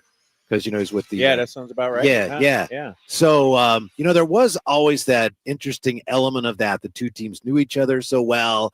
And Kerr and Mike Brown, obviously, they wanted to beat each other, but they were friends. Yep. And it's not like that anymore. No, it's, it used to be, like you were saying, like you could feel, rivalry, yes, but there was love also there after the game, shaking hands. And now, nah, dude, it's, like, think about it like this. If you're Steve Kerr, Mike Brown's your guy and the Kings just fired. Yes. So you feeling a certain type of way about the organization. Then Doug Christie looks like he wants to fight you. You guys don't shake hands. It's spicy now. Yes. Like it's a little extra right now. Yeah. And I would guess on some level there was some of, I don't know about the players, but at least Steve Kerr wanted to have a little something for the Kings after the way they treated his friend, right? Oh, we'll show them. So motivation, they got annihilated. They got disemboweled. Oh, shoot. Never in the game. Never in the game, man. 40-36. I like to say the Kings went on a 129-99 run yesterday, man. You know what I mean? Yeah. On a 30-point run yesterday against the Warriors. It got, arguably the best win of the season for Sacramento. That was pretty good because they did it on both ends, Whitey. The threes were flowing, 19 threes, but they were just flying around, man, the compete level. Like, that force that they were playing with. This is a new brand of Sacramento Kings basketball that I'm all here for. And I would imagine, even though it's a Monday night tonight, this crowd is going to be ready out here tonight. Mm-hmm.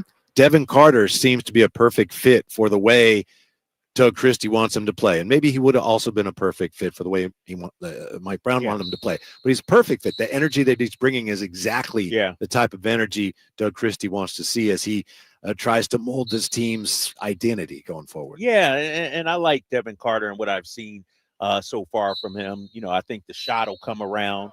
I know it's a little funky a little bit. I'm not going to let you break down his shot for it. It worked in the G League. It worked in college.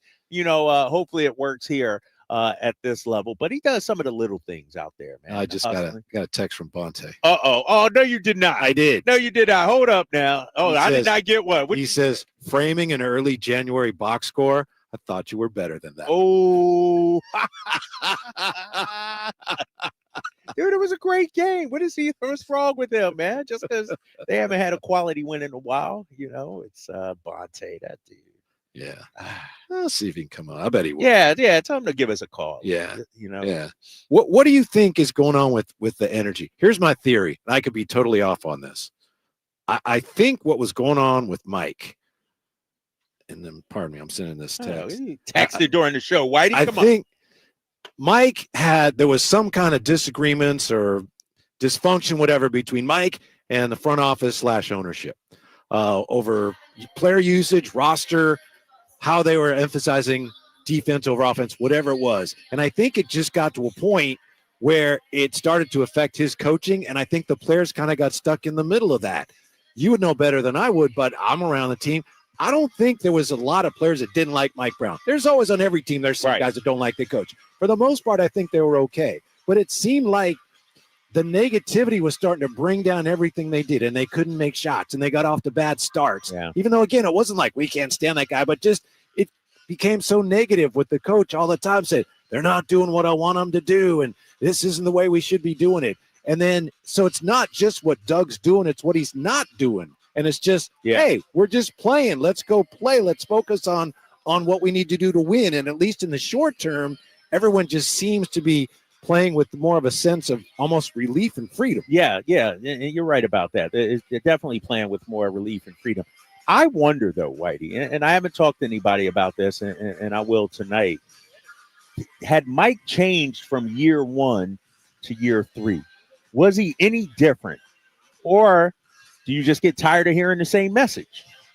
Or had Mike changed? I wonder, because he was great the first year. Everybody loved him, and everybody still loves him, but the players responded. 48 wins, 3rd seed. Like he was exactly what this team needed. Why did all of a sudden it just do a complete 180? Like, even last year they won 46 games, and I understand, it was disappointing, but 46, nothing to sneeze at. Like, shoot, I'll take 46 right now. Yeah, but even then, and you're right, obviously you're right, but even last year it didn't have the same positive energy as it had the year before, Right, it just didn't. But is that because of wins and losses? Like, if you win games, does that, winning cures everything, covers up all the mistakes and all the infighting or what have you. But then when you lose, it magnifies all that. You know what I mean? Like the coach's message, he's calling you out after games. Oh, damn, after 5 straight losses, I'm tired of hearing that.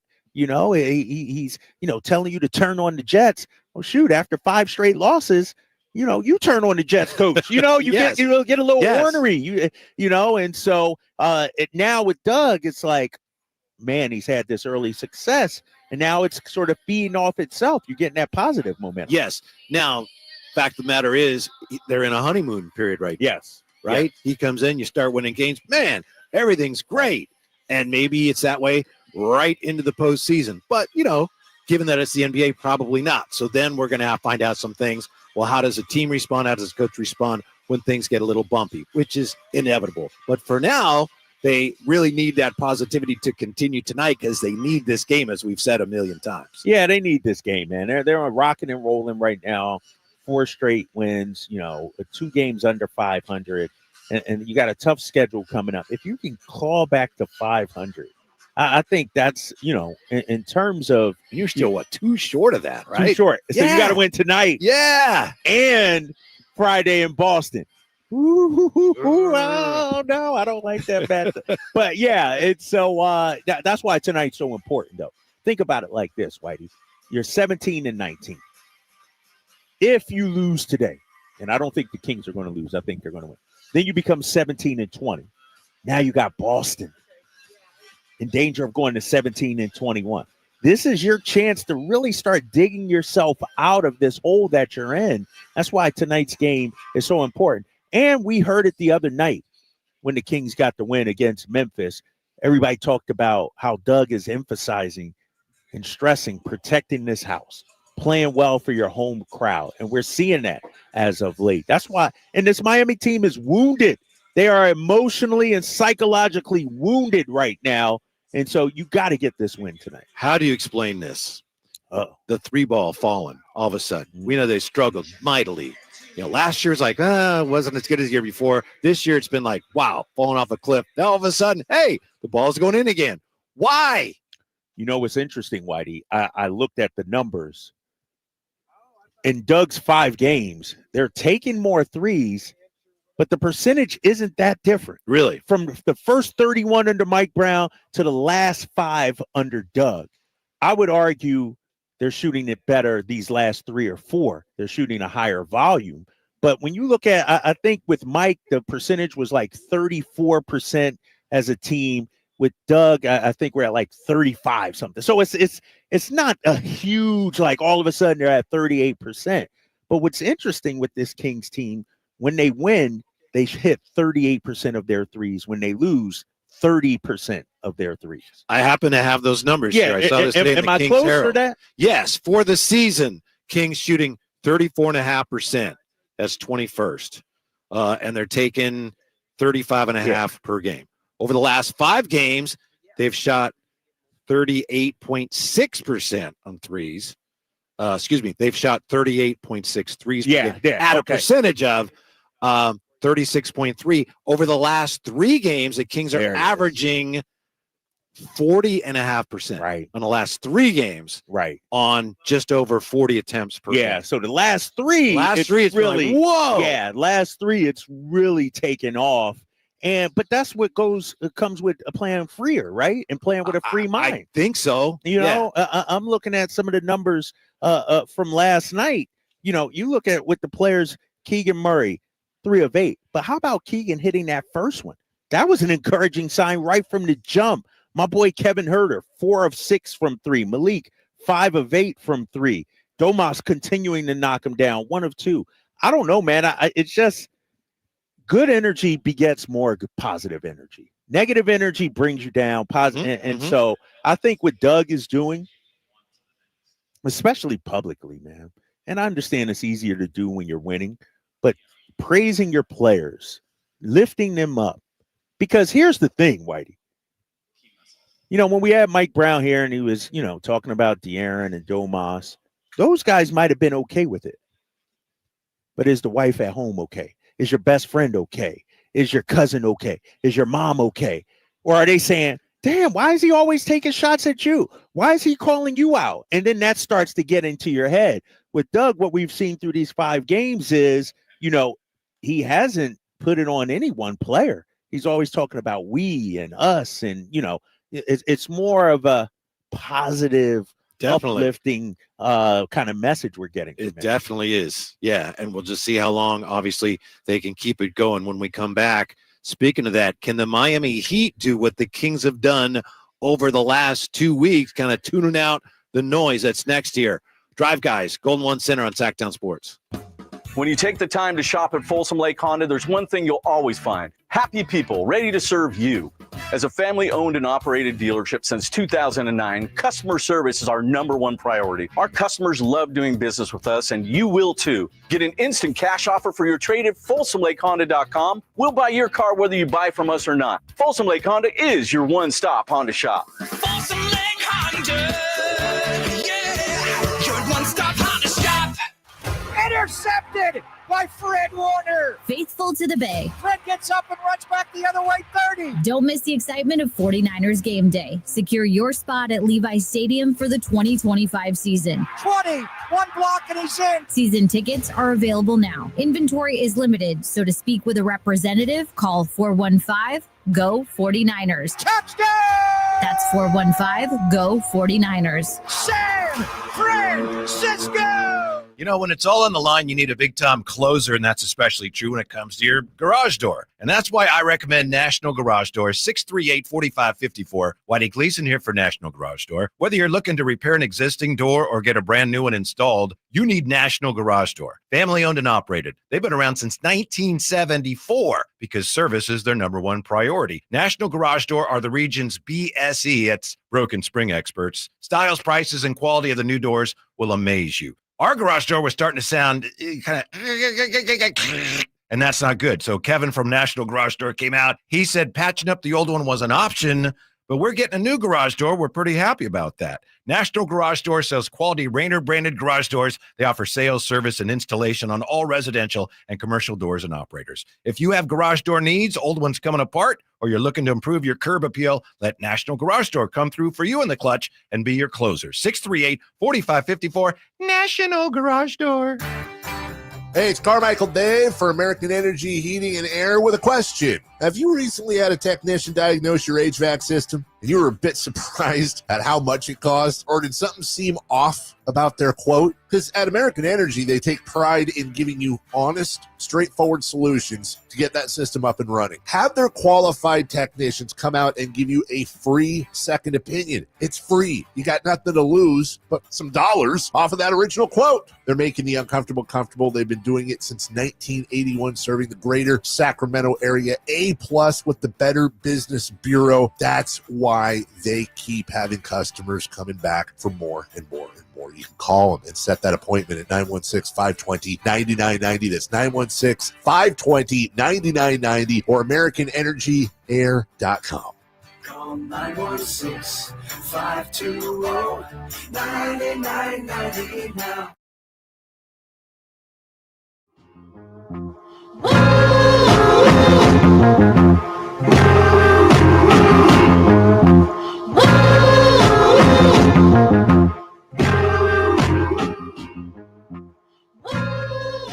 Your flagship station for the Beam Team, Sacktown Sports.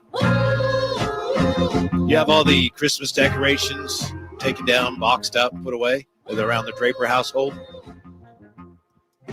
Say that again? The Christmas decorations. Everything put away?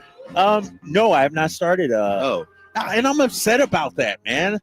I guess the Boy Scouts come around and pick up your Christmas tree for you, and everything, and it happens Saturday, January 4th. Oh, who takes down their tree January 4th? That's like 3 days after New Year's Day. Like, give me an extra week out of it. Well, the reason I ask is because either today or yesterday, depending on which calendar you're looking at, you know, the whole 12 days of Christmas. Yeah. Either today or yesterday was the 12th day of Christmas. Right. Yeah. So it's like, so it's okay if your tree's still up. Yeah. Yeah. Right. Yeah. Man. No, I'm gonna do it tomorrow. No Kings game tomorrow. Kids will help me, but I don't know what to do with the tree after that. Like, how do you recycle and get rid of your tree? Is it just a garbage man? Do you go dump it somewhere in the forest? What do you do? I mean, not that I would do that, Whitey. Stop that. I would do such a thing. Yeah, Forest Hill Bridge, right? Just Woo! But maybe people can give me some suggestions, because seriously, I don't know what to do with it. How big is the tree? I mean, can you chop it in 3 pieces? And who's chopping it? Like, do I look like a chopper? Saw? You think I'm chopping something up other than conversation? Like, I'm not chopping up a tree, bro. Like, nah, come on, that's not me. You just take it out. So back in you want me to do it? You want me to come over and do it? Yeah. I don't have to come in your house. You can leave it out front. It's going to sound like you don't want it in your house. Yeah. When you do it. No, but in Philly, we used to just leave it out for the trash. And they would come around, the city would come around and collect it. Yeah. Do they still do that? RJ saying, yeah, that's it, Drapes. That's how you do it. Brandon Dietzman says, put it on the street for the claw. Oh. Is there a thing that comes around? I guess so. I don't know. I live in Folsom. I don't know if my tax dollars pay for that. I don't know. Mm-hmm. But I think this is today's the day supposedly that some say the 3 kings came and gave the gifts to the infant Jesus. Yeah. So it's like tonight's the night for the 3 kings. We won't. It'll be what, Malik and Domas and DeMar DeRozan, the 3 kings coming out and giving us gifts of victory tonight and keep this winning streak alive. Man, I could just picture it now, Whitey. Because this place was rocking and rolling on that win against Memphis. This place was loud, and I'm looking for that tonight, man. Think about it like this too. Under Mike Brown this season, we had 13 wins. We won some games, but now we got a team. It's the same group of guys that we can feel proud about. Mm-hmm. Remember, guys were talking about trade this guy, trade that guy, get rid of him. We haven't heard about De'Aaron Fox's future in Sac in a week and a half now. Right. Like, ever since, remember, that was the topic every day. We were worried. Now you don't hear that.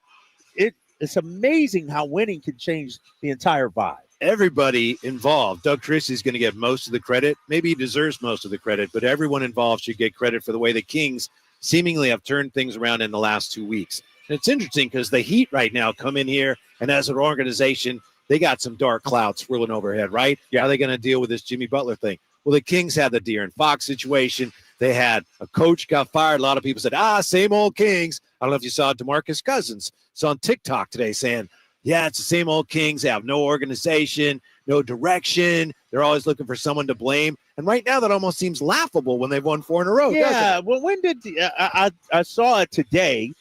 I saw it today. I assume it's recent. Yeah, Maybe I was wondering, was it right after Mike Brown was fired, or was it? How about this, Whitey? Might this be a crazy idea? Don't say it, Traves. Firing Mike Brown was a good thing. Huh. Like, because here's the thing. And I understand it looks like the organization's dysfunctional. I get it.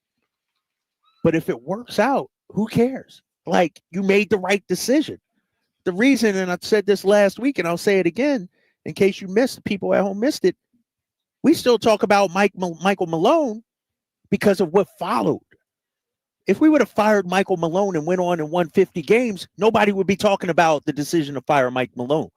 Reason we're talking about Mike Brown is we're not sure how it's going to play out. It looks like, here we go again. Dave Yeager, Michael Malone. It looks like that. But what if Doug Christie is actually the right guy, Whitey? Right. You know what I mean? Right. Then it's like, all right, you actually made the right move at the right time. And so, people can pile on all they want, Michael Malone, Steve Kerr, DeMarcus Cousins, but ultimately, time will tell if it was the right decision or not. Yes, you're right. Time will tell. There's a long ways to go, but right now it looks like the Kings, just in the 2 weeks, look where they are compared to where they were on that Friday when you guys got on the plane.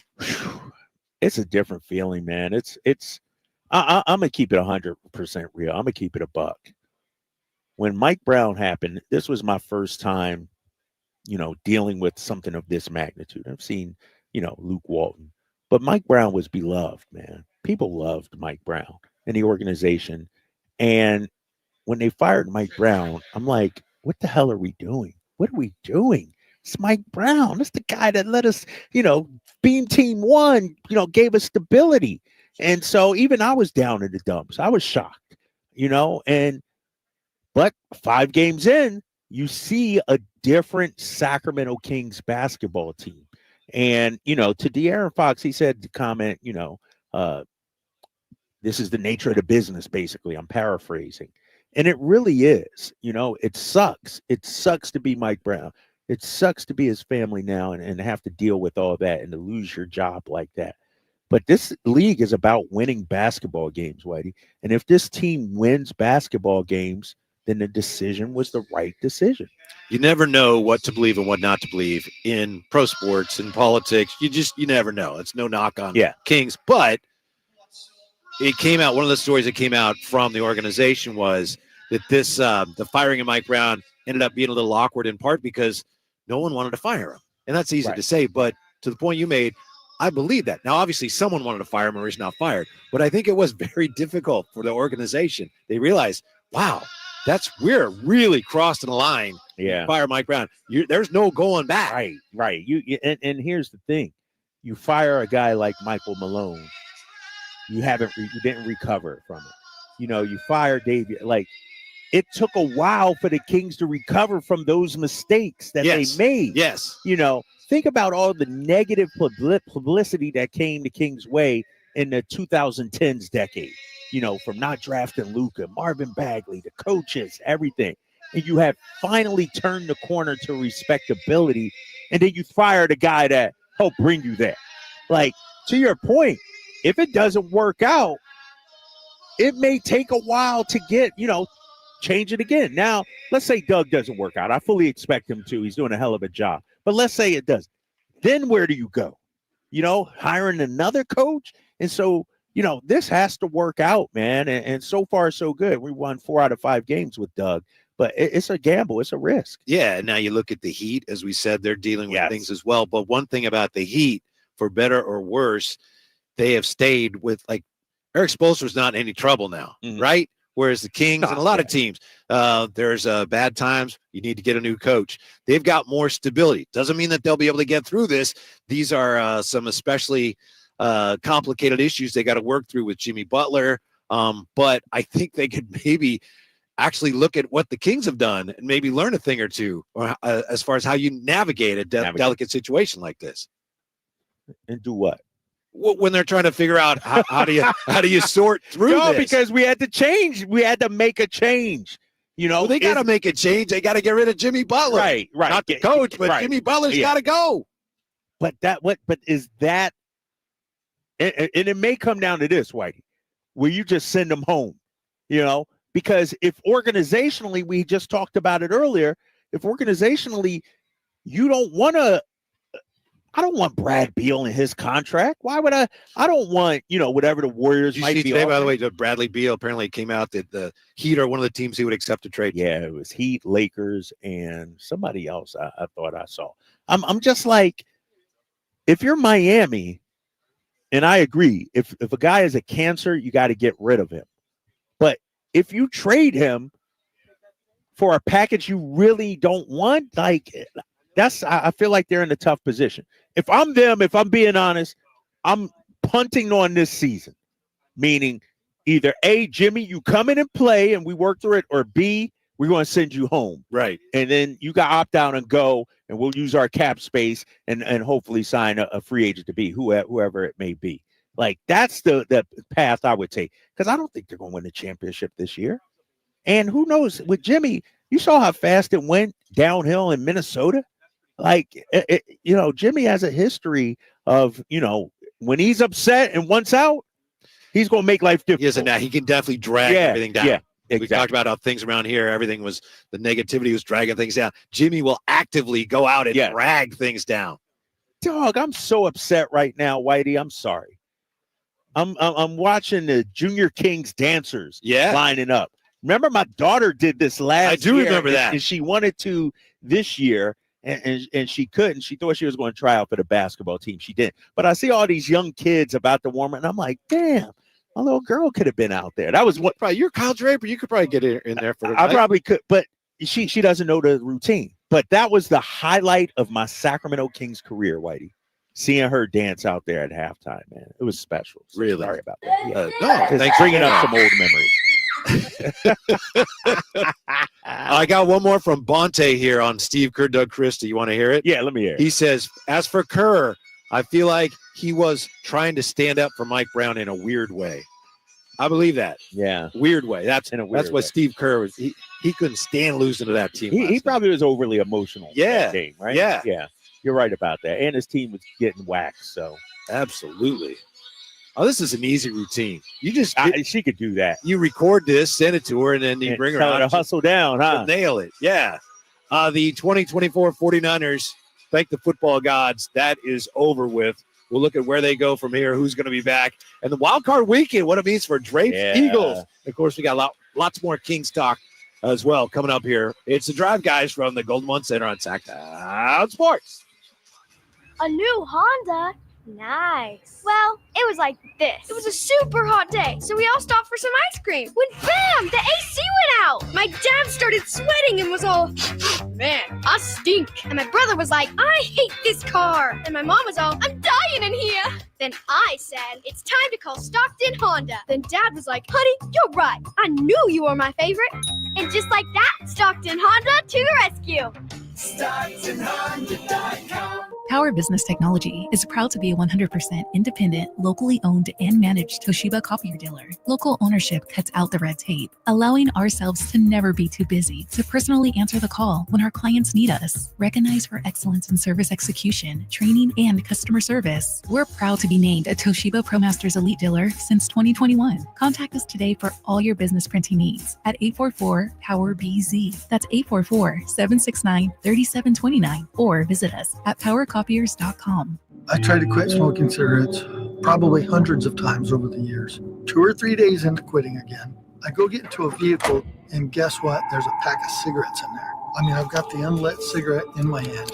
And I said to myself, why do I even try to quit if I'm going to cave so easily every time? Something clicked in my head that told me I can do this. Every attempt is part of your story to quit for good. Visit Kick It California today at kickitca.org.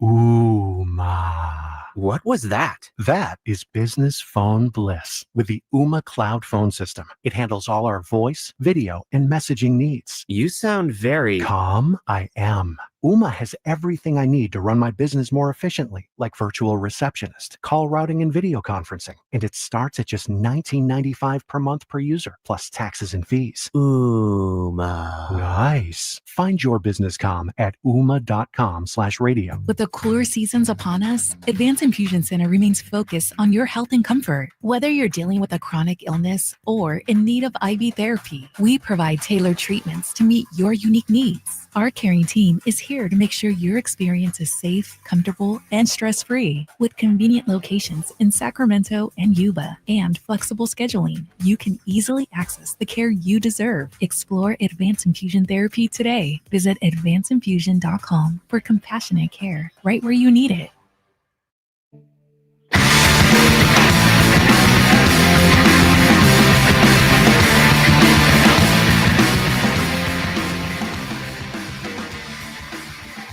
Your afternoon home for Kings talk and so much more.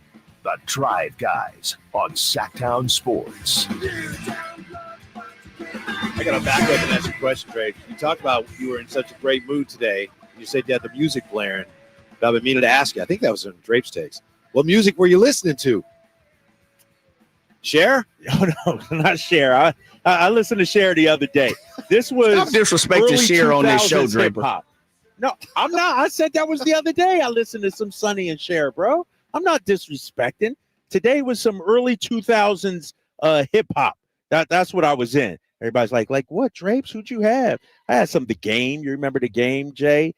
Some Joe Budden. I had some Gucci Mane back in the day, you know. So I was on my early 2000s vibe today. How about A Tribe Called Quest? Any of that? That was yesterday. That what you know about that, Whitey? Come on, man. What you know about that? Tribe Called Quest. Represent. Yeah, that was right? yesterday. That was yesterday. Yeah. That was that's on my I got 5 on early to mid 90s playlist. Okay. If you will. I break my playlist up into years, if you will. Gotcha. So, yeah. Gotcha. Congratulations to you and your Eagles. Yeah. Advancing, getting ready for Wild Card Weekend. The 49ers season is over. Jake Moody, defensive coordinator Sorensen, special teams coach Brian Schneider. Will any of them be back? Should any of them be back?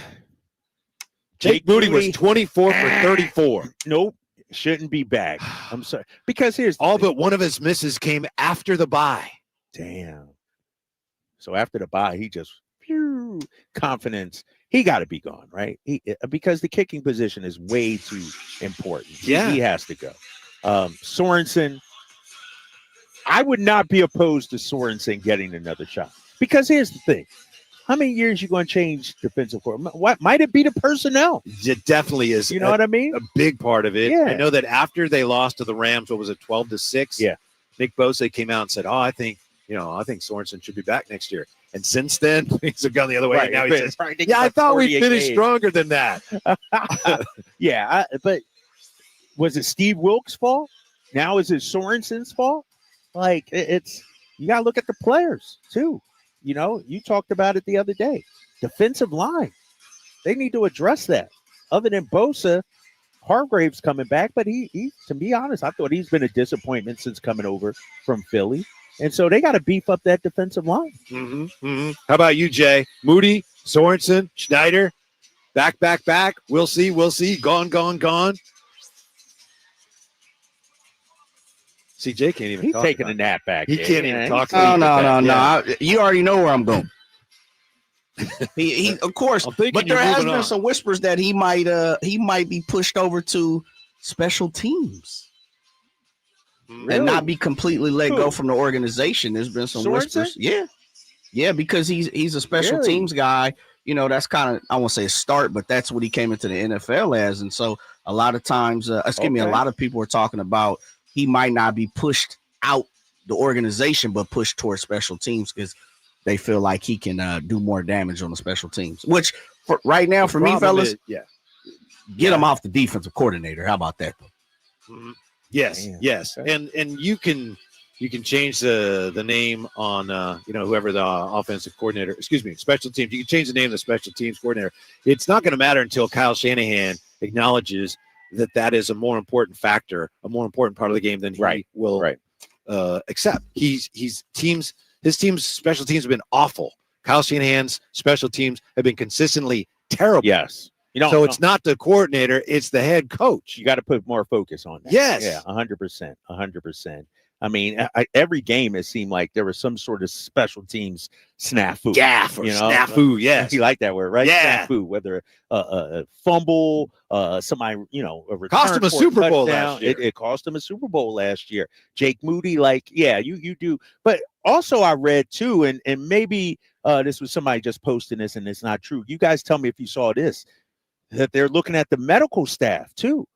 And making some changes there. Did you guys see that? I haven't seen that. Yeah, I hadn't seen that. That's something Jay's been talking about for years now. It seems like I swear I saw that either this morning or last night. Reputable? With the medical Somebody staff. reputable? Yeah. Okay. Yeah. That's another thing they did before, about 2016 or 17. Somewhere around there, because yeah. They were Changed having a the lot of staff. injuries then, so they revamped everything then. Yeah. I'm gonna see if I could track it down and find it. It was more of a 49ers fan site that usually just posts 49ers news. Yeah. Like most of their Aggregate, stuff kind of is, yeah. they just aggregate. It's not them breaking it or anything. They just aggregate it. Yeah, it was just ridiculous. Like yesterday, I turned on the game. I missed the first drive. I was like, Garendo is out. He injured his knee and his ankle on, the first series. It's just the number of injuries this year. Yeah, it's football. You're going to have injuries. Yes, maybe the 49ers are an older team, so they're going to have maybe more than other teams. But still, it was absolutely ludicrous how many injuries they sustained this year. Yeah. And I some of it bad luck, obviously. But to Jay's point, what's interesting, from my experience, even in the NBA, I remember in Boston, they turned over their whole medical staff the year after offseason after Isaiah Thomas and his whole hip issue. Mhm. And so there is something to that, if you will, that Jay's been trying to, Sure. tell us. It can't hurt. It can't hurt, right? Can't get any It can't worse. hurt, I don't right. think. No, Yeah. not Check not your after nutritionist too. Yeah, everything. So, Drace, what do you think of this wild card weekend? Saturday, Chargers at Texans. The Texans always have that early Saturday slot when they make the playoffs. Can we give Harbaugh some credit? Yes, Hey, can we give him some love? Uh-huh. I mean, he's done a hell of a job. Why? Because he's a Niner? Uh-huh. Uh-huh. No, listen to Jay. I'm saying, but Herbert, this is only his third playoff game, I think it is, or something like that. As great as he's been, and has anointed the second coming and everything, I think they said C.J. Stroud had more playoff games than Justin Herbert. So that's going to be I think this is going to be a great wild card weekend. I like the matchups. Pittsburgh at Baltimore wraps up Saturday. Sunday, Denver at Buffalo, Green Bay at Philadelphia, Washington at Tampa Bay, and then Monday, Minnesota at the Los Angeles Rams. Big super wild card weekend. Which one stands out to you the most? I like that Tampa-Washington game. In terms of which one has the potential to be the best game, I think that could be a shootout. I think that could be a great. I like Pittsburgh-Baltimore. I like the rivalry. Do you really? Yeah. Man, Yeah. Pittsburgh. I know. They're I mean, reeling Baltimore- right now. Mhm. Russell Wilson. Otherwise, Green Bay Philly would be a great game, maybe, but you've got so many injuries, especially to Green Bay, that you guys are going to win easily, right? We should. I hate to say it, I'm a big Packer fan. I don't know if you know that. Oh, all of a Way sudden. back. You are really a big Packer fan? Sure. No. Go back to Don Mikowski, You the pulled it magic. right, I'm sure. That's right. You know what? I'm gonna respect my opponent. I think it's going to be a good game. I'm not overlooking them or anything like that. And you got to look at it like this too. Jalen Hurts will have 3 weeks in between games, I think it is. Hey, you got a delivery here. Hello, thank you. Oh, my guy. What's up, player? Yes, sir. Lunch is here. Pass that along. Thank you. Let me see what we got today. Selena a little late, but Whitey, guess what this is, big fella? It's like a Philly cheesesteak version here. Yeah. Yeah, boy. It's bread and cheese. Yeah. Some meat. They know what time it is. Playoff time, baby. That's what I'm talking about. Ooh, and they got some chips, too. Okay. Very nice. All right. Yeah. What were we talking about? We were talking about the Eagles. I think you're in the middle of making some excuse for the Eagles. No, but Hurts hasn't played in a few weeks. So he might be a little rusty out there. And so, but we should win. No doubt about it. Can you imagine if the Eagles lose, though? How pissed the fan base would be. Mm-hmm. Saquon didn't get the run. Oh, I hate to see it. Wouldn't you, Jay? I hate to see that. Love it. Dude, I'm going to come out here with my Harold Carmichael jersey on if we win. Trust me, I'm going to be insufferable if the Eagles get to the Super Bowl. Yeah. Let's see. Denver, Buffalo. Buffalo lost to the Jets yesterday, huh? So anyway, there you go. Kansas City and Detroit, they're the betting favorites to get to the Super Bowl. What do you think? How about Baltimore and Philadelphia in the Super Bowl? You think so? Yeah, they all feathered Super Bowl. I would take it. I'm afraid of Lamar Jackson. Oh, that dude is nice. But honestly, if I'm a betting man, if I was really, to me, Chiefs and Lions. Lions look great. They look fantastic. And I know they got a lot of injuries. I think it's going to be tough for the Eagles to have to go on the road and win in Detroit. That's going to be a tough place to play. Kansas City, I know they're stringing together some wins. They've eked out some wins, but I wouldn't be surprised if Buffalo this year pulled off the upset and made it. Yeah, Kansas City, I don't think we have spent enough time looking at this, and maybe we will as it gets closer, assuming they win. No one's ever won 3 Super Bowls in a row. No one. Correct. Nobody ever.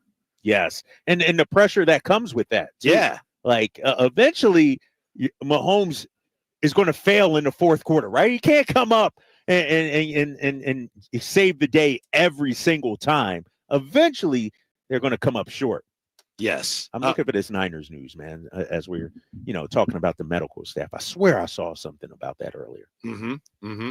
Yeah, just that they're revamping the medical staff in an effort to try to prevent a MASH. Yeah, what happened today, right? Man, this season. Unbelievable. Yeah. But then if you bring back a bunch of guys that are, already injured, guess what? There's a good chance playing football, they're going to get injured again. Yeah. I mean, it's the nature of the game, right? I mean, but this team was snake bitten from day one. Guys reporting late to camp, contract issues, CMC. It just seemed like anything that could go wrong did go wrong for this Niners. Yeah, so don't let this Brock Purdy thing drag on, right? Get that resolved one way or the other. Don't let it drag on into camp. Would you sign him? Yes. $50 million. $50 million in a heartbeat. You would do that? $50 million? Yeah. 55. 55 probably would. Damn, man. I got to have some, some clauses in there that protect me in case his elbow starts going all slinky. Right. Yeah. I would admit, yes. And that's the thing, too. It's like you got to get that checked out before you sign him. And I would probably let him play his last year of his contract unless he's willing to take $50 million or less. Yeah. Other than that, all right, let's play this thing. He said, was it today or yesterday? I think it was today. He said, I want to get this settled. I don't want this to drag on. So, the 49ers are going, yes. That's 47. I'm sniffing 47, fellas. Yeah, he going to take the first offer they 48. Give. Here's 32. Thank you. Okay. When we come back, it's not just what Doug Christie's doing. It's also what he's not doing that's helping you turn the Kings around, at least for now. That's next from the Golden One Center on Sacktown Sports. Tonight, Kings and Heat. King Night with Scott Marsh on the High Flyer. Henry Turner starts at 5:30. Tip-off at 7. Your exclusive home for the Sacramento Kings. Sacktown Sports, 1140. I didn't ask to be thrown in the streets with nowhere to go. I didn't think I'd survive. But I did ask for help, and Covenant House was there for me. 1 in 10 young adults will experience a form of homelessness this year. For these kids who didn't ask to be put in this unthinkable situation, Covenant House is there. Covenant House helped me break the cycle of homelessness in my family. They gave me the love that I needed. Over 2,000 young people will sleep safely in a Covenant House bed tonight. When youth who are experiencing homelessness have a hot meal, a safe place to sleep, medical care, and love, they can overcome heartbreaking challenges and have a brighter future. They just really genuinely just wanted to help me succeed, and I'm succeeding. I'm a speaker, I'm an author. Covenant House really helped me and really helped mold me into the woman I am today. If you or someone you love is asking for help, go to safeplacetosleep.org today. T-Mobile 5G home internet keeps getting better. Get our fastest connection loaded with benefits. Get T-Mobile's best home internet starting at $55 a month with auto pay and any voice line. Plus, Price Lock. We won't raise your rate on internet. Check availability at T-Mobile.com/home internet. Exclusions like taxes and fees apply. Guarantees regular monthly rate plan price of fixed wireless 5G internet data with qualifying service. After $15 bill credit with postpaid voice line plus $5 a month without auto pay with debit or bank account. Regulatory fees included for qualifying accounts. $35 connection charge applies. Speeds vary due to factors affecting cellular networks. Okay, I have to tell you, I was just looking on eBay where I go for all kinds of things I love, and there it was. That hologram trading card. One of the rarest. The last one I needed for my set. Shiny like the designer handbag of my dreams. One of a kind. eBay had it, and now everyone's asking, ooh, where'd you get your windshield wipers? eBay has all the parts that fit my car. No more annoying, just beautiful.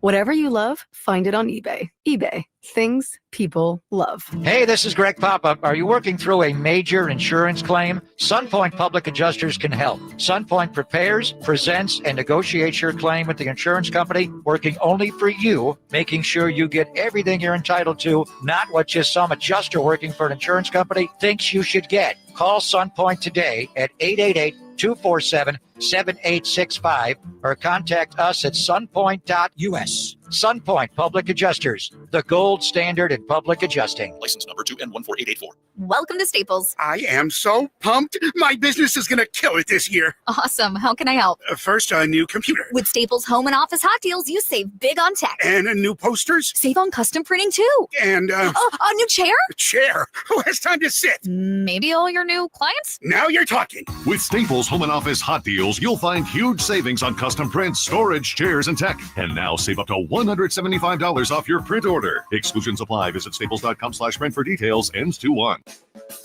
When you're hiring, have you ever felt like you're missing out on meeting great candidates? Well, they're not hard to find when you go to ZipRecruiter. Every day, ZipRecruiter helps people who are actively looking for jobs like yours. So it's easy to find the right person fast. 4 out of 5 employers who post on ZipRecruiter get a quality candidate within the first day. Try ZipRecruiter for free at ZipRecruiter.com/free. That's ZipRecruiter.com/free. Get huge year-end savings on the all-new 2025 Silverado. Now at Maida Chevy. With $8,000 off MSRP after rebates on select new 2025 half-ton Silverado LT and RST. And Maida Chevy has one of the largest selections of new 2025 Silverados in the Sacramento area. $8,000 off new 2025 Silverado at Maida Chevy. Now that's big, huge. See them all at MaidaChevy.com. Together, let's drive. Not available. Special financing lease in some of the offers. KHD1 Sacramento, KYMX HD3 Sacramento. From the Power Business Technology Toshiba Studios. This is Sacktown Sports 1140.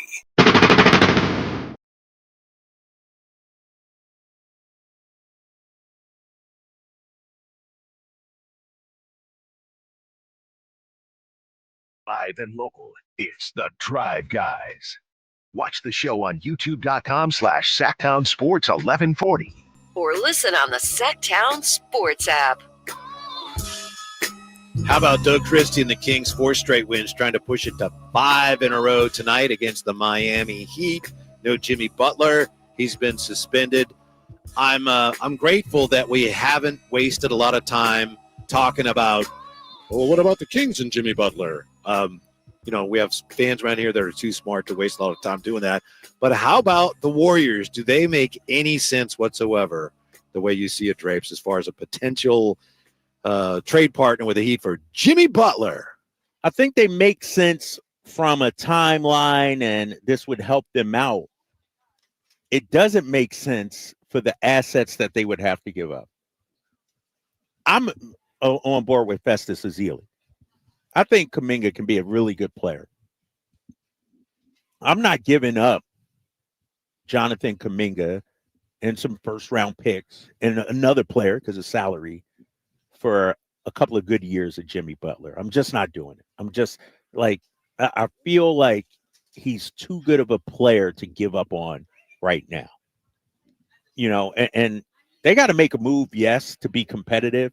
But even if they get Jimmy Butler, I don't know if that guarantees them, a spot in the Western Conference Finals even. I'm reminded of when Dallas went and traded for Kyrie Irving. And one of the things I said at the time was, why would you hitch your wagon to this guy? Basically, what he's done in Boston, in Brooklyn, he runs your franchise aground, right? I mean, yeah, he's a talented player, but, there's just so much dysfunction that comes with it. Why would the Mavericks do that? The answer, of course, is because when he plays hard, he's a really good player. I don't know if that's as true anymore at Jimmy Butler. Jimmy Butler's a very good player, but he's not Kyrie Irving. Right. And his skills have faded, and the salary is enormous, and it limits you, at least in the short term. You'd have to give up so much to get him. I just don't think there's going to be much of a market for him right now. No, I'm with you on that. It's and here's the thing, too. Wherever Jimmy goes, it seems like it's Jimmy's team. Like playoff Jimmy, Steph doesn't need playoff Jimmy. They already got playoff Steph. Right. You know what I mean? And so, he needs to go. Another team that's being floated out there, Detroit, maybe. You look at a team like Detroit, young. I think they're in the 6th seed right now. Could he help them out and get because they need a playoff run? Detroit, they got enough young players. They're set. They got picks. But they need, a good feel-good kind of season. Does Jimmy, especially in the East, too, does Jimmy help them out? That's a team, if I'm them, I'm looking at. Mm-hmm. But Golden State going to cost too much. And it's just the timeline, and I get it. Steph Curry, you got to maximize. But you don't want to give up the future for the now if you're Golden State. I think the Warriors may be coming to terms with the reality that that guy isn't there. That guy that they can trade for that's going to turn them back into a legitimate contender. That player may not be out there. That may not be possible with this roster right now. So they may have to, I think we're hearing that a little bit from Steve Kerr saying, we're going to see what comes our way. I think that urgency, I think they're realizing there's really no reason for us to expect that if we can urgently make a move for the guy, boom, we're a contender again. They're further away than I think they hoped they'd be at this point. Yeah, let me throw out a name, though. How come do you think Cam Johnson would work there in Golden State? Is that a nice little pickup for them? I think it'd be a nice pickup, but can they afford to give up what it would cost to get him, and would he really make that much of a difference for him? Would he make them a championship contender? No. I think he's going to help whoever he goes to, but the Warriors, again, they're thinking about bringing somebody, and then with Steph, boom, look out, we're gonna win the West, right? And that guy is it Ingram for them? It's not. That guy doesn't exist, like you were saying. I don't think he does. Might be coming to the realization, like that one guy to put us over the hump. Yeah, just isn't out there. And I've always liked Schroeder from the first time I saw him on draft day. For some reason, who did Milwaukee pick? Whoever picked him, they were showing video of him, and I was like, that guy's great. So I've been a fan of his since the day he was drafted. But he's been terrible for them. He's not a great fit stylistically, and the shot's not going in. And I think he's a good player, but that's not working out for them at all. Not at all. Not at all. And, he's a fantastic player, put up big numbers there in Brooklyn. But I feel like the Warriors are at a cross right now of like, who are they? What's their identity? Mm-hmm. You know what I mean? They used to be, a sharpshooting team, great defensively. But I don't know what their offense is right now. And Jimmy Butler, Ingram, none of those guys sort of fit what they do offensively out there. Yeah, I think that was a really devastating loss for the Warriors last night. Really? Just, it came at a time when they'd won a couple. They're feeling better about themselves. They got Steph back. Festus, he mentioned it when he joined us earlier, and bless him for that. He says, I thought it was going to be an easy win for the Warriors, and I think they thought that too. And instead, you saw what happened. They had no chance in that game. No chance. And what's interesting, in afterwards, in the post-game press conference, Steve Kerr, and I'm gonna pull it up right here. Steve Kerr was asked about, that game and what kind of impact it had. As I look here for the, I don't have. Hold on here. I got the transcripts from last night, but he was asked about, just how devastating of a loss it was for the Warriors. And I can't find it now. He mentioned, it was a big loss, but, at this point, though, Whitey, it's one of 82, right? Like, are you really, that upset or, down in the dumps if you're the Warriors? I think it's more the way you got beat than the fact that you lost. Like, getting hammered like that, getting bounced when like you that just by lost third. Kuminga, and you're just starting to feel like maybe we're finding a sense of momentum again after they had that terrible collapse. Yes. So, yes. How about this from Banta the Young in the Chateau? Butler would work in LA with the Lakers or in San Antonio with Wemby. I don't like the fit in Los Angeles. LeBron's an alpha there. Like, where, is Jimmy going to come in? I don't even like the fit with San Antonio with Chris Paul, but I can see that happening more. Does he take the spot of Harrison Barnes in that starting lineup? You know what I mean? If you got CP3, Vassell, HB, Wemby, and Sohan, maybe Sohan and Keldon Johnson may have to go back or something like that. If I'm Miami, that's a package I'm looking at because they got some young players. If you get a Sohan and a Keldon Johnson and a first or two first, I think I'd do that. Or Devin Vassell, maybe mix him in there. If I'm San Antonio, that's the one guy I'm not giving up Vassell. I'm not, next to Wemby, he's the guy I'm not moving. That would be a nice, if you could get that if you're Miami, pry him away, go for it. Do you think the Spurs are that close? See, to me, if I'm the Spurs, like, Jimmy accelerates our timeline, and I don't think we're ready for that yet. Yeah, in the short term, maybe makes us better, but they want to build a championship team there, and I don't think he ultimately helps them achieve that. Could be wrong. But does Jimmy help anybody a championship? Well, that's part of the problem. That's part of the problem, right? It's like, who's the team that Jimmy goes to and that puts them over the top? Some people are saying Cleveland. I'm like, I don't know if Cleveland needs him right now. Phoenix? I know Phoenix has been interested. If you could get rid of Brad Beal, maybe, but that's a desperation move, and you're going to have to pay him going forward. Yeah. Like, I wouldn't do it there either. All right. We're going to come back and take a look at why the Kings are playing so much better under Doug Christie. Is it something he's done? Is it what he's not doing? Do we have to give the players credit? What is different about these Kings who are going for their 5th win in a row? Again, this is the first time this season they've won 4 in a row, right? Yes. First time, man. And think about it. We've been saying for the last month, man, if they could just string together 5 or 6 wins. We're here, Whitey. Yes, they're on the it's right there. It's right there. How are they doing that? That's next with the Drive Guys on Sacktown Sports. California's largest sportsman's expo is back, January 16th at Cal Expo in Sacramento. Find a huge selection of fishing boats, kayaks, and side-by-sides. New this time, nearly 50,000 square feet of RVs and campers. And check out the all-new, fully redesigned Toyota Land Cruiser. Your life outdoors at the International Sportsman's Expo, January 16th through 19th at Cal Expo in Sacramento. More info at sportsexpos.com. Intercepted by Fred Warner. Faithful to the Bay. Fred gets up and runs back the other way, 30. Don't miss the excitement of 49ers game day. Secure your spot at Levi's Stadium for the 2025 season. 20, 1 block and he's in. Season tickets are available now. Inventory is limited, so to speak with a representative, call 415-GO-49ers. Touchdown! That's 415-GO-49ers. San Francisco! Happy New Grill. Whitey here reminding you that not all grills are created equal. Give your family a real treat as we did on Christmas Eve. Bring out all the flavors of the new year with the amazing Napoleon Prestige line of outdoor cookers. Napoleon grills have features other grills can't match. They're built different, built better, built to last. Complete with a lifetime warranty and premium steel that boasts absolute quality. Whitey and Napoleon Grills wish you Happy New Year. Visit Green Acres Nursery today for your best selection of Napoleon grills and accessories.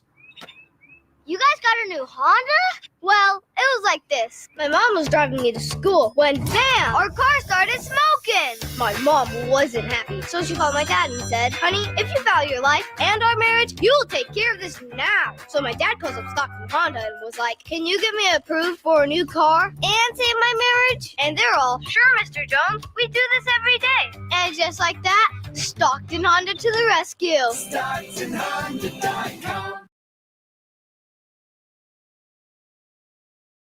Tonight, Kings and Heat.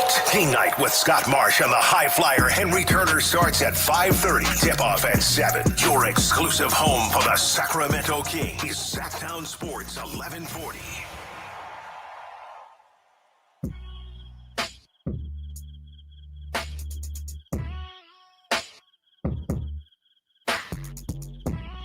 The only station in Sacramento giving you local sports coverage from 6 a.m. to 6 p.m. Monday through Friday. Sacktown Sports.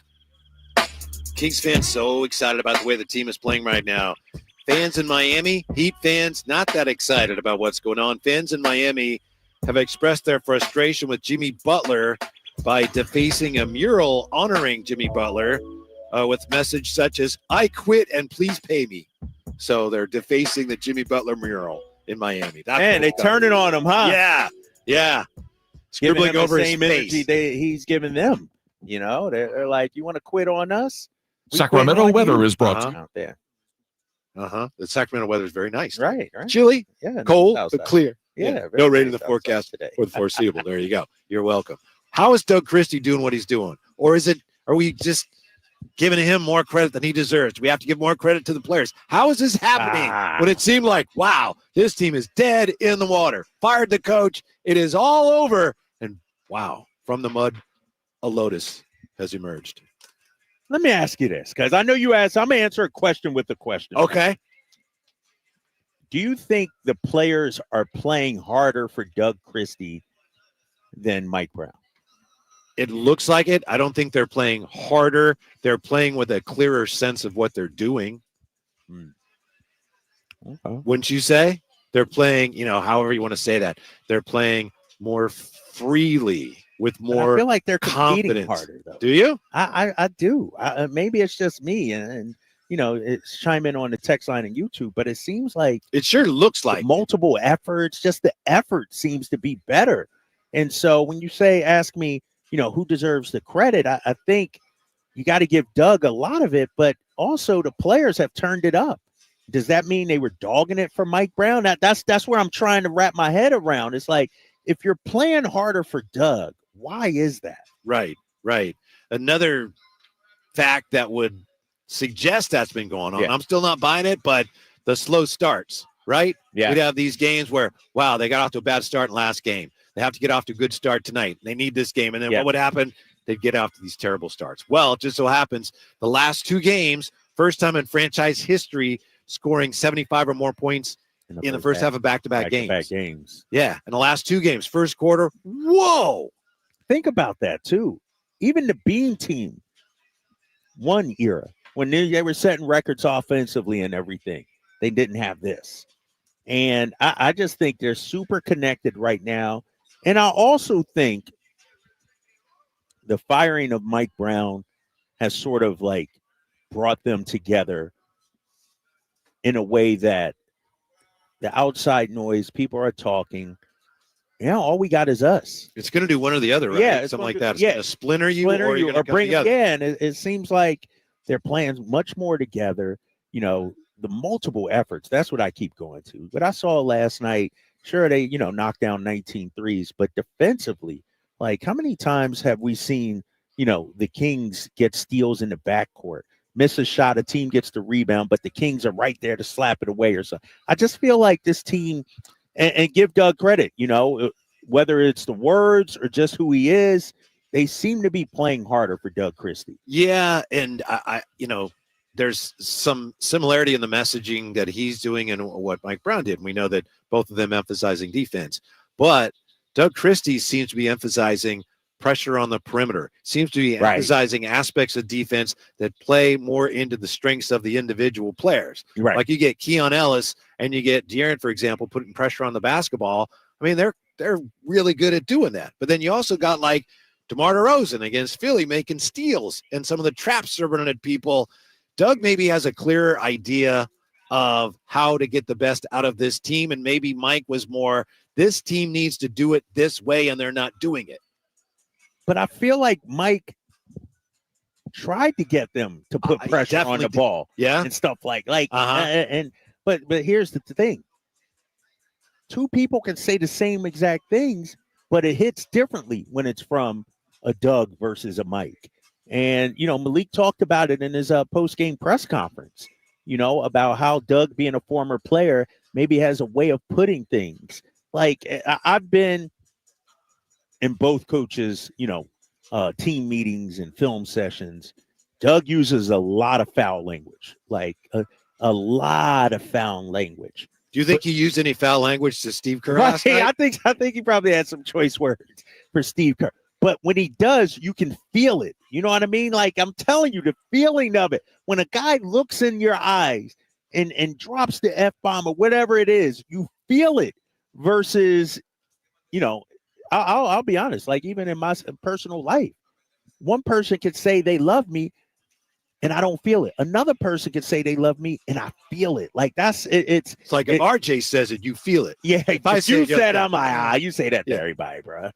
So, but no, seriously, that's I feel interesting. Yeah. I think Doug, very speaks with much feeling and passion, and the players are vibing to that. This is from G. Brooklyn Foxy in the Chateau. Oh, shoot. Okay. This team under DC stays active, and DC coaches throughout the entire game. I think Mike Brown's, he coached throughout the entire game. Yeah. But I understand your point. Right. He wasn't pulling a Phil Jackson, just sitting down, beat up and that, right. Look, cutting his fingernails and all that. No, I think that's why it's tricky, right, Drapes? Excuse me. But again, you couldn't watch Mike Brown coach the team and see that, oh yeah, they don't like that guy. No, you couldn't see that. That wasn't part of the issue. You know what? I will say it seems to be a difference. And I know Doug is, only 5 games in. But when the Kings make a mistake, it seemed like Mike Brown, you could see the disappointment, the quick timeouts, when the Kings make a mistake now, I don't notice that from Doug. I see, some clapping. Yeah, RJ said the same thing. It just seems like, and it's the difference between building you up and knocking you down. And not saying, Mike wanted to tear his guys down, but to the Farmer Bleezy or somebody said it on the text line or YouTube chat, guys were scared to make a mistake. You make a mistake, you turn over, and Mike's upset, and it just brings you down a little bit, where I feel Doug's approach maybe is lifting him up. How about this from one groovy Greg M? My theory, MB was like a father figure, the strict disciplinarian. DC is like a big brother, different dynamic. I think it's different in this sense. Okay. Mike Brown came in here as the guy who had been with championship organizations, right? He wasn't a player, but he'd been with championship organizations. The one just down the road that won multiple championships. And he was like, I'm going to show you guys how it's done. I'm going to lead you. I've been there to the mountain and back. Let's go back. But only I know the way. And I think he kind of had that approach with the whole organization in a way. Look, you guys haven't done it. I've done it. And year one was great. But a lot of the messaging was, this team's not gritty enough. This team doesn't defend well enough. It's like, all right, let's go. But I think a couple years in, maybe players just started to feel like, all right, we're actually going the wrong way. Yeah. Maybe there's too much focus, too much emphasis on how what we should be doing. And I think it became something about Mike Brown versus the rest of the organization. And I think the players got caught in the middle of that. And I think my own feeling, I don't know this, I think Keon, for example, I suspect that there was a back and forth. Maybe somebody in the front office wanted Keon to play more. And Mike's like, no, I'll tell you what, I'm the coach. He's not playing more. And I think when the players got caught up in the middle of that, then all of a sudden nothing's working the way it should work. Yeah. And I think his messaging that I know how to do it, you've got to trust me. It got to a point where everyone's like, it's not working. Yeah. We need to try something else, and you're not willing to try something else. Yeah. Maybe Mike wasn't as flexible. Maybe. And maybe he was right. He does know how to do it, but it just wasn't working here. And I'll throw this in there too. Players maybe got tired of hearing what they aren't doing instead of what they are doing. Yes. You know, it's like you need that positive reinforcement. That's not how we do it, guys. That's not how. Yeah. I remember last year when he said, look, if we think we're going to outscore people and win in the playoffs, we've got another thing coming, and there's people among us who think that. Well, wow. Yeah. That's how you lose a locker room. You know, that's how, you know, your intentions are probably good, but it's like you're not reading the room, you know, and, you know, clearly, and we've all been saying this roster is better than 13 and 18 at the time Mike was fired. And we're seeing that now. You know, it's just night and day, just the way that they're playing. And, you know, I go back to what De'Aaron Fox said about trying to find the joy in basketball. It was clear he wasn't having fun. Last 5 games, last 4, I'll say, 3 for him. Seems like he's, you know, enjoying it more. And I understand when you win, you know, it feels better. You get enjoyment out of that. But he looks like a different player under Doug Christie, too. Michael W. asks, is it possible Mike just wanted to collect the $30 million and enjoy life? Seems that way. I don't buy that for a minute. Not because he already got money. It'd be different if he was broke and then all of a sudden got, you know. But Mike's already made millions. And so, no, I don't think that was it. You got to be, in some ways, almost unhealthy to want to coach a professional team. Yeah. A guy that's like, I just want to, you know, collect the money. I mean, I know it's happened here or there, but for the most part, those guys aren't wired that way. Right. No, not at all, man. You're right, because and they know. I mean, to De'Aaron's point, they know also they got a shelf life. Coaches know. Not many coaches are Spoelstra or Popovich.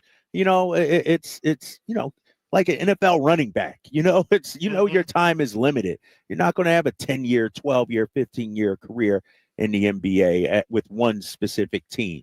It just is shocking that it turned so quickly here in Sacramento. I'll give you another example of how we know that just was not the case. And you saw it after some of those losses, the Detroit loss, for example, when Mike Brown would come out, you could see how incredibly painful it was for him to talk about those games. Yeah. And he vented some frustration at the players. Maybe they didn't appreciate that, but that's not the point. The point is, this wasn't a guy who was like, it's not that big a deal. I mean, it killed him when they lost some of those games in that losing streak right before he got let go. Yeah. Denver loss, the Detroit loss, killed him. And I wonder if Mike started to feel some of the pressure as well, and sensing that, you know what, this is spiraling out of control. And, you know, it's when you see it happening, you try to do things to get it back. And it just seemed like no matter what buttons he pushed, it just did not work for this Kings team at the end there. Something was broken here, whether it was his fault or not, I don't know, but he wasn't able to fix it. Exactly. Let me ask you this. Do you think if given more time, he would have been able to fix it? Or were we at the point of no return with this year's squad?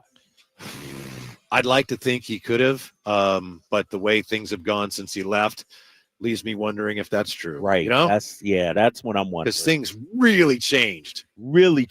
Even, you know, against the Lakers, and I know we lost that game, but the first half, like you saw it. I mean, they were flowing, putting up points. It just seemed like a whole weight had been lifted off their shoulders. Yeah, but of course, there's a little pizza left in the box. So we'll see. Fingers crossed. I like that, yeah. A ways to go yet. When we come back, does the Kings surge change what their approach to the deadline should be? In any way, shape, or form, Drapes? Kyle Draper answers that when we come back to Sacktown Sports. The excitement of 49ers game day by securing your 2025 season tickets now. Inventory is limited, so speak with a representative. Dial 415-GO-NINERS and reserve your seats. That's 415-GO-NINERS. When you take the time to shop at Folsom Lake Honda, there's one thing you'll always find. Happy people ready to serve you. As a family-owned and operated dealership since 2009, customer service is our #1 priority. Our customers love doing business with us, and you will too. Get an instant cash offer for your trade at FolsomLakeHonda.com. We'll buy your car whether you buy from us or not. Folsom Lake Honda is your one-stop Honda shop. Folsom Lake Honda, your one-stop Honda shop. At Fisher Investments, we may seem like other money managers, but we're different. What makes you so different than the rest of us? We ensure clients receive unparalleled service at every step of the relationship. Tell me more. Our investment counselors focus on service over sales, prioritizing clients' needs. How do you make money? We don't sell any commission-based products. We have a simple management fee based on the value of our clients' portfolio. So we do better when our clients do better. What about client portfolios? We get to know each client, their finances, family, health, lifestyle, and more. And then we tailor a portfolio based on their specific goals and needs. Your clients really come first then, huh? Yes, we make them a top priority. Our goal is helping them achieve a comfortable retirement. Wow, maybe we are different. At Fisher Investments, we're clearly different. Learn more at FisherInvestments.com. Investing in securities involves the risk of loss. Sacramento weather is brought to you by the San Francisco 49ers. I'm meteorologist Heather Waldman in the KCRA3 Weather Center. A sunny day, but a breezy day ahead for Tuesday. Gusts on the west side of the valley will be close to 40 miles per hour, lighter on the east side, highs in the low 60s. Get the latest forecast on the KCRA News and the KCRA app. It's Capital Casino, Sacramento's #1 poker room, and guess what? Primetime football is back. Capital Casino is giving away $500 per game in high-hand bonuses for every Sunday, Monday, and Thursday night primetime game. As always, offering the best food, the best service, and the best action with the most variety of games in the region, conveniently located in downtown Sacramento. So check them out, Capital Casino, and always remember to gamble responsibly. 1-800-GAMBLER. The good news, you finally lost the excess weight and found the body you knew was hiding underneath it all along. The better news, InShape Fitness is here to help you maintain your new look and, dare we say it, enjoy the process. InShape has everything you need to build muscle and help keep the weight off. From fitness classes and personal trainers to swimming pools and saunas. Plus, plenty of full-length mirrors to admire your new self along the way. We are InShape. You are ready. Join online today at InShape.com. For a precision-crafted performance, the decision is easy. A new Acura from Acura of Stockton. Get the driving experience you've been waiting for in a new Acura. Get the best selection and customer service you deserve from Acura of Stockton. Shop in person or use our online express store at AcuraofStockton.com. Acura of Stockton will buy your trade, even if you don't buy from us. Don't settle for less than precision-crafted performance of a new Acura from Acura of Stockton and AcuraofStockton.com.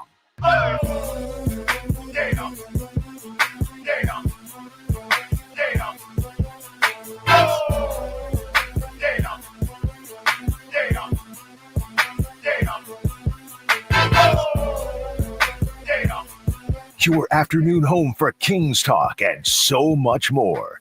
The Drive Guys on Sacktown Sports. We are going to bring you Doug Christie's pregame presser. That's coming up a little after 5 here as we get ready for the Kings and the Heat. Last night, of course, Doug Christie and Steve Kerr were very angry at each other, each other's team. Yeah. What did you think, Drapes, of what Steph said about that? He was asked about the exchange between Christie and Kerr. Quote, "That's two ex-players wishing they were back in their jersey. It's good to see that kind of fire." I love it. Steph's right, man. These two still, that fire burning inside of both of them, and I love it, man. I love it when coaches show a little spiciness, a little fire. Ime Udoka, remember we saw him out here get ejected. He got ejected a couple games later, too. I like that, man. I think it shows, a message to the team. It shows a message to the players. And, let's be honest, Whitey, in today's NBA, a lot of these guys are friends and buddies. And, people want to see competition. People want to see a little disdain. You don't need to be Bad Boy Pistons or Knicks Heat of the 90s or anything like that. But I need to see, when you get out on this court, I want to kick your butt. And that's what we're seeing here from these Kings lately. I think I'm a bigger fan of Steve Kerr than you are. I don't know. But I like Steve Kerr the person. I love Steve Kerr the person. Last night it was unfortunate because he was just so wrong. Dead wrong. Yeah, exactly. He was grasping at straws, saying Keon's flopping and everything like that. And here's the thing about Steve Kerr. And he should know better because he played and he knows, I'm sure he got hung up on some vicious back screen. Yeah. But remember when the Warriors were playing well and everything was good earlier this season? He was going to 12-man rotation and, this is brilliant. This is great.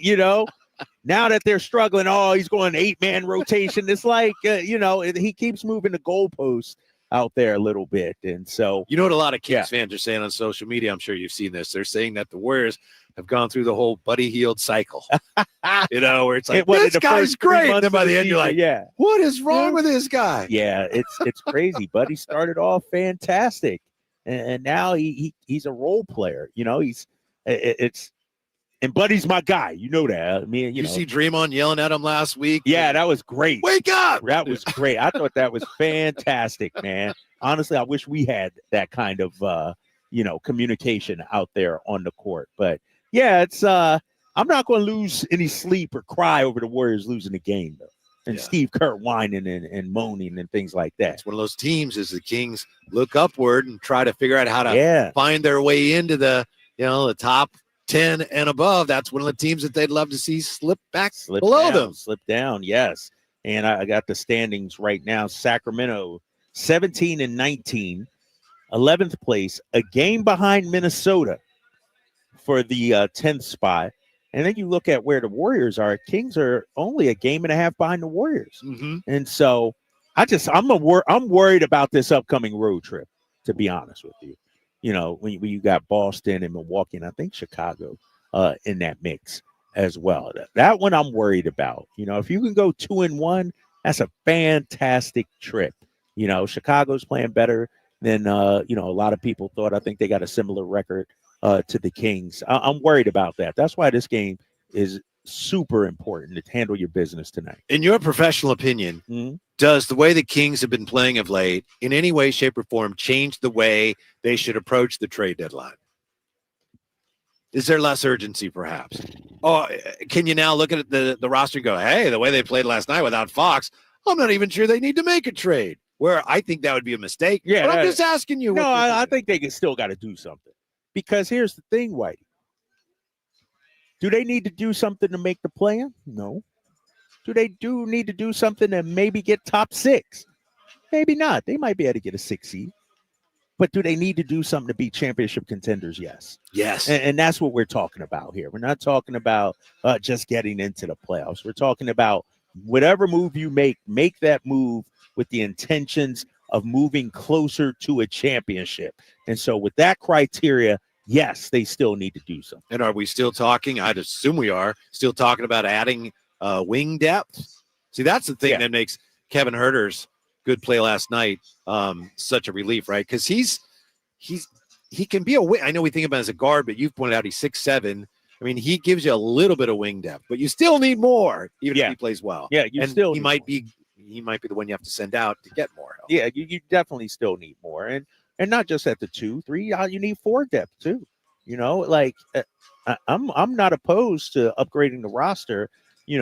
Multiple positions, and so you got to look out there and see, like Cam Johnson. His name's been brought up. We know the Kings are tied to him. Where does he fit in with this Kings team? Is he a great 6th man for you? Is he a starter? If he's a starter, who's coming off the bench? And so I really think it depends on the caliber of player we go out there and get. But we do need somebody. That's why a guy like Dorian Finney-Smith would have been a nice pickup. Yeah, I agree. He could come off the bench, and everything's fine. Yeah. You bring in somebody the likes of Cam, somebody of that level, Levine, Ingram, whoever it may be. To come off the bench. They're not bench players. I don't think. That's the dilemma right there. Yeah, yeah. I could see how someone might look at the way they played lately, and especially the way Trey Lyles has played, and said, I don't know if they need to make a move, but I'm with you. That would be a mistake. It's great that they're playing well, and hopefully they can keep it going. But this roster still needs help, and you need more wing depth. I mean, they were, fortunate to win as many games as they did while Keegan was out. Yes. They're already short in that department. Mm-hmm. I mean, think about it. How bad did, we think things would look without Keegan? It's like, oh my gosh, who's going to fill in and start?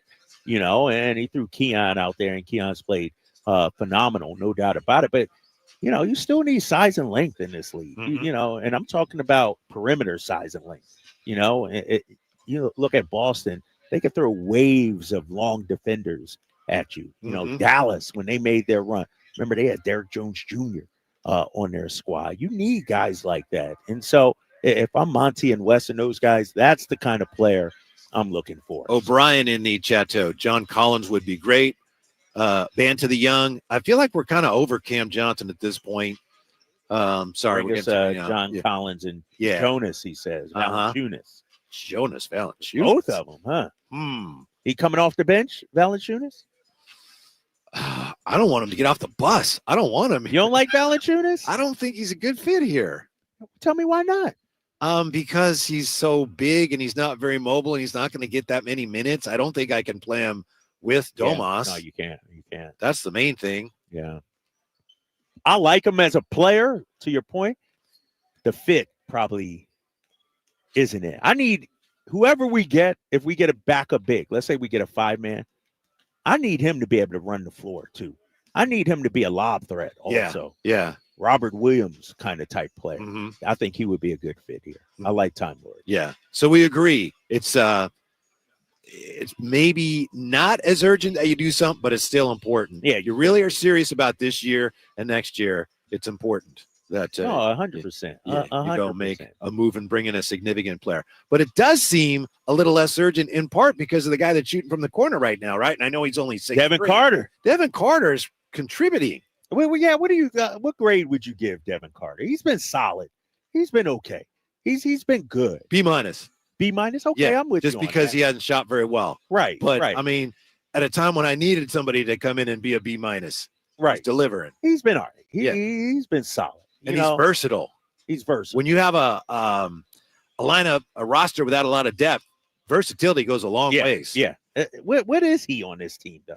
Is he 2 guard? They had him running a little point yesterday. I know. I liked what I saw. Yeah. He made some nice passes. Yeah. Band to the Young says Devin Carter was shot out of a cannon. I mean, and that's he always plays with energy. I want to see that shot start to fall. Right. Then I think he can really take off. It's clear he's still trying to find his way out on the basketball court. It's a pretty shot, isn't it?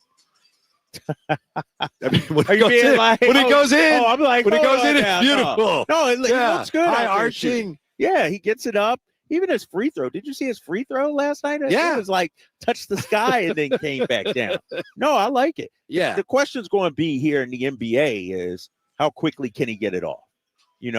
Does he still have the proper form, mechanics, the beautiful arc when you're a little rushed? You don't have as much time. Like right now, warming up, he got time. Look at him. Good warm-up shooter. Yeah, isn't he? Yeah. He's a good warm-up shooter. But, we got to see him in the fire out there. I'd like a big game from him, knocking down, 2 or 3 threes, 4 threes, something like that tonight. One of the things that stands out to me about him is he makes an impact defensively, which is really hard for rookies to do, especially playing his first, 3 games or whatever it is. Yeah. Hustle player, man. Just an effort guy, and you can never have enough of those and, a compete kind of guy. And so I think that's where his, value comes in this team until the shot starts falling, and let's keep it real. When De'Aaron comes back, because remember his first games were without Keegan Murray. Then De'Aaron Fox was out last night. How many minutes does he get when we're fully healthy and have a full complement of players? Yeah, I know De'Aaron has, they say, the bruised gluteus, and I hope that's all it is. Yeah. You can imagine you take that fall, especially, you and I are a little older than De'Aaron Fox. You're feeling it in more than just your muscle, Right. So hopefully there's no involvement with anything else there, spinal. Yeah, exactly. But they got some time off after tonight. Three days off, Tuesday, Wednesday, Thursday before. Hell, you got to have him ready for Boston. Hopefully he's ready for Boston because you're going to need all hands on deck. Yeah. Speaking of Boston, was at a finals preview last night. The Celtics hope not. Next from the Golden One Center on Sacktown Sports. Sacramento weather is brought to you by the San Francisco 49ers. I'm meteorologist Heather Waldman in the KCRA3 Weather Center. A sunny day, but a breezy day ahead for Tuesday. Gusts on the west side of the valley will be close to 40 miles per hour, lighter on the east side, highs in the low 60s. Get the latest forecast on the KCRA News and the KCRA app. Don't miss the excitement of 49ers game day by securing your 2025 season tickets now. Inventory is limited, so speak with a representative. Dial 415-GO-NINERS and reserve your seats. That's 415-GO-NINERS. Get huge year-end savings on the all-new 2025 Silverado now at Maida Chevy. With $8,000 off MSRP after rebates on select new 2025 half-ton Silverado LT and RST. And Maida Chevy has one of the largest selections of new 2025 Silverados in the Sacramento area. $8,000 off new 2025 Silverado at Maida Chevy. Now that's big, huge. See them all at MaidaChevy.com. Together, let's drive. Not available. Special financing needs in some of their offices. Intercepted by Fred Warner. Faithful to the Bay. Fred gets up and runs back the other way 30. Don't miss the excitement of 49ers game day. Secure your spot at Levi's Stadium for the 2025 season. 20, one block and he's in. Season tickets are available now. Inventory is limited, so to speak with a representative, call 415-GO-49ers. Touchdown! That's 415-GO-49ers. San Francisco! Wesley Financial Group is not a law firm. If you own a timeshare, don't miss this public service announcement from Chuck McDowell, founder of Wesley Financial Group. If you receive an unsolicited phone call or mail piece to discuss selling, renting, or especially canceling your timeshare, don't fall for it. If you really want out of your timeshare, hang the phone up immediately or throw that mail piece in the trash and contact your timeshare resort or Wesley Financial Group for assistance with your timeshare. As the only Inc. 500 timeshare cancellation company, our knowledge, experience, and results has made Wesley a trusted resource for over 40,000 families we've helped get out of their timeshare. Give us a call and I'll send you our timeshare exit information kit free with the straight facts about your timeshare and all of your options for cancellation. Call for your free info kit, 800-837-1919, 800-837-1919, 800-837-1919. When you're hiring, have you ever felt like you're missing out on meeting great candidates? Well, they're not hard to find when you go to ZipRecruiter. Every day, ZipRecruiter helps people who are actively looking for jobs like yours. So it's easy to find the right person fast. 4 out of 5 employers who post on ZipRecruiter get a quality candidate within the first day. Try ZipRecruiter for free at ZipRecruiter.com/free. That's ZipRecruiter.com/free. Wesley Financial Group is not a law firm. Are you a victim of the timeshare trap and think there's no way out? I'm Chuck McDowell, founder of Wesley Financial Group, the original timeshare cancellation expert. And I'm here to tell you that there is a way out. All you need to do is give my office a call. I will send you a timeshare exit information kit absolutely free, explaining how the timeshare industry works and your options for cancellation. Call Wesley now for your free info kit. Call 800-881-4242, 800-881-4242.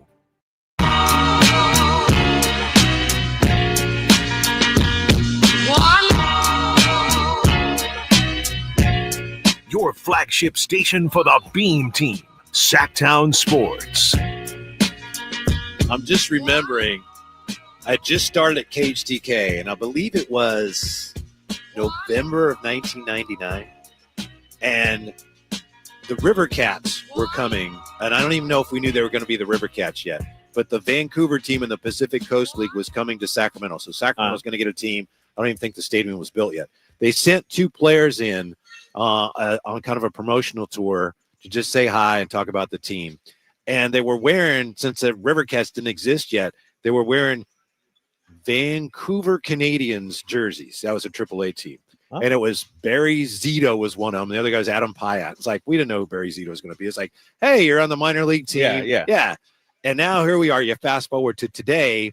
You've got members of the A's in town. I know you're going to talk to, I think, Brent Rooker tonight. Yeah.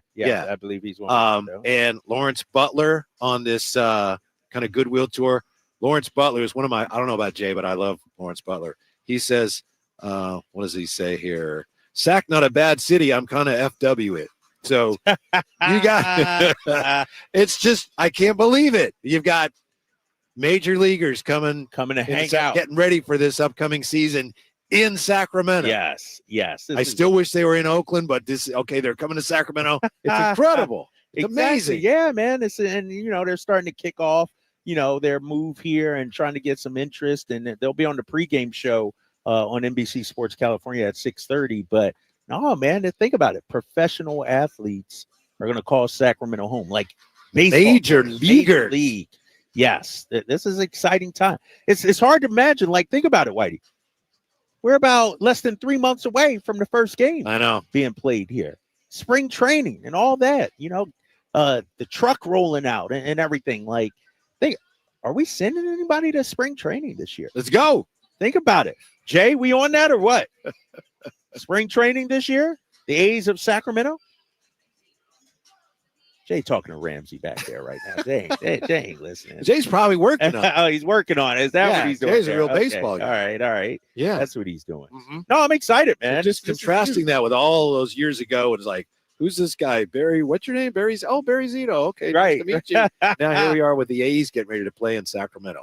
It's incredible. These huge, are man. incredible days for Sacramento sports fans. Yeah. Amazing. Oh, there's my guy Jason Jackson just came in. I think that's him, blue suit down there. Supposed to jump on the show. He's BSing right now. He needs to get up here and hurry up. But no, it's so they're going to be on the pregame show for 5 to 6 minutes. Is it going to be a couple players? I think it's both of them. Okay. Yeah, I think Rooker so. and Butler? And Butler. Yeah, I need to double check. But yeah, I think both those guys are going to be on the show tonight. And so we'll dive into it. But I know Rooker has been asking on X, like, what do I need to see? Where do I need to go in the city? So right, you have to give him some advice tonight. No, you need to introduce him to Jay. Yeah, mayor of Sacramento. Let's do it. Yeah, please. Jay will have all the hot spots. Get him on the show tomorrow. Yeah, not do anything. Yeah, Rooker definitely is going to be on there. And he, I'm looking at Mike Trout. This is an old picture here. Back in 2017, the Angels wore NBA jerseys for a team flight. Yeah. And Mike Trout tweeted out the picture, and Brent Rooker at the time tweeted, "Incredible Mike Bibby throwback shown." Really? Yeah. So he's going to be on, and Mike Bibby's here tonight. So yeah. And that was when? 2017. They had no idea they're going to be. No idea, right? Think about that. That's pretty cool. Wow. Exactly. See? Yes. Yeah. So Brent Rooker's a good hitter. Mm-hmm. Yeah. Mm-hmm. So I think, was he the one, or it might have been Lawrence? There was one. Where's Brent Rooker from? I'm not sure. Let me look that up. One of them is from Memphis, and they were at the Memphis Kings game down in Memphis, supporting the Grizzlies.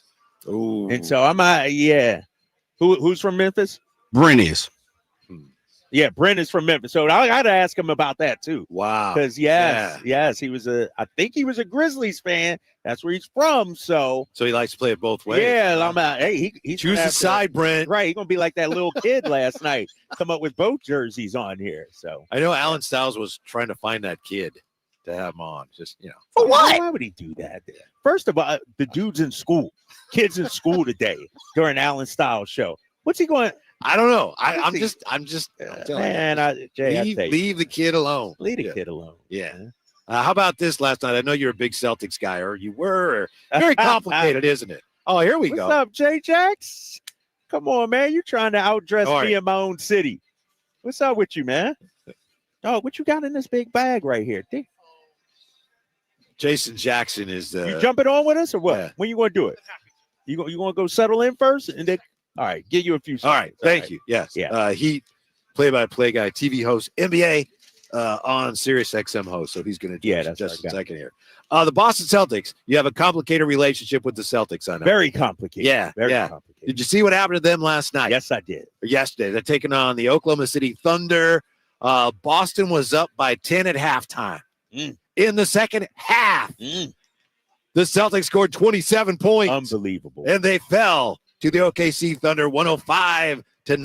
The Thunder, if you throw out that goofy playing thing that didn't count, not playing, but the in-season tournament. They've won 15 straight, Drapes. Unbelievable, man. They're playing some great basketball.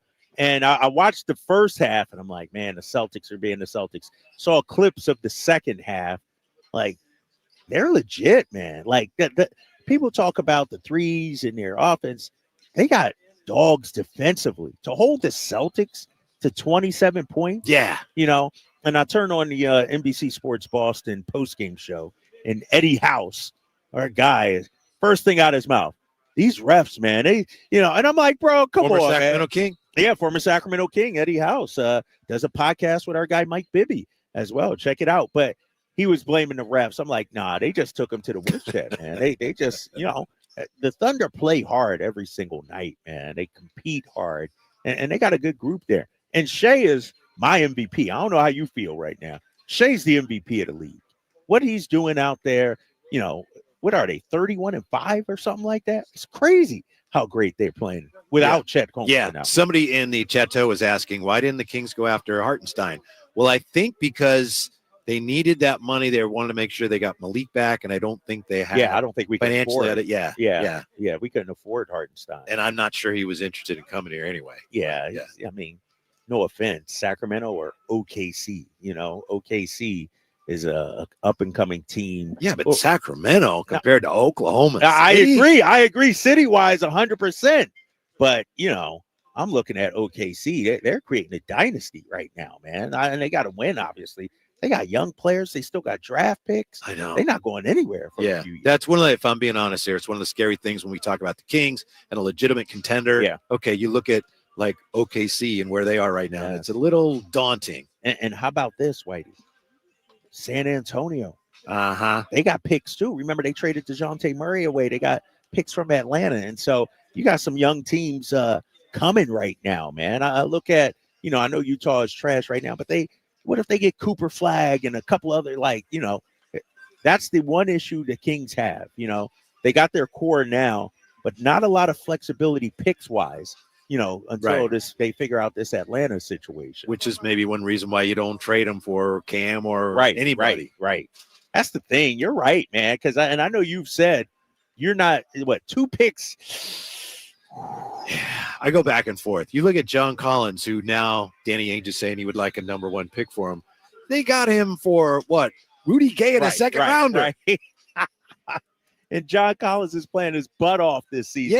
Too. So, all right, we're going to come right back. We'll check in with Jason Jackson, Heat play-by-play guy. Also, Doug Christie's pregame presser. We'll eavesdrop on that when we come back. Wrap things up here. Drive Guys from the Golden One Center on Sacktown Sports. I didn't ask to be thrown in the streets with nowhere to go. I didn't think I'd survive. But I did ask for help, and Covenant House was there for me. 1 in 10 young adults will experience a form of homelessness this year. For these kids who didn't ask to be put in this unthinkable situation, Covenant House is there. Covenant House helped me break the cycle of homelessness in my family. They gave me the love that I needed. Over 2,000 young people will sleep safely in a Covenant House bed tonight. When youth who are experiencing homelessness have a hot meal, a safe place to sleep, medical care, and love, they can overcome heartbreaking challenges and have a brighter future. They just really genuinely just wanted to help me succeed, and I'm succeeding. I'm a speaker, I'm an author. Covenant House really helped me and really helped mold me into the woman I am today. If you or someone you love is asking for help, go to safeplacetosleep.org today. At Fisher Investments, we may seem like other money managers, but we're different. What makes you so different than the rest of us? We ensure clients receive unparalleled service at every step of the relationship. Tell me more.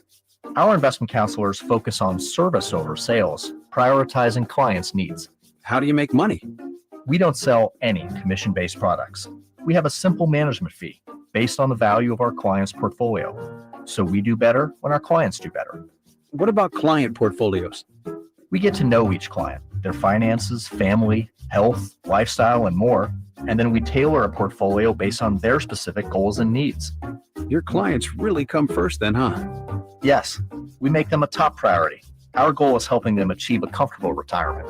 Wow, maybe we are different. At Fisher Investments, we're clearly different. Learn more at FisherInvestments.com. Investing in securities involves the risk of loss. Have you ever heard that in some cultures it's customary to celebrate the new year with a new garage door? I haven't heard that either, but it's not a bad idea if you've got a garage door that's just barely hanging on, or, a janky old garage door that's crusty, musty, and not very trusty.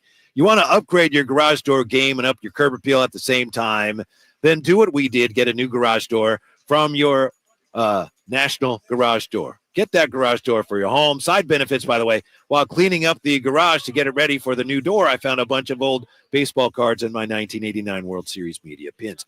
Family owned and operated. National Garage Door. They've been around since 1974 because service is their number one priority.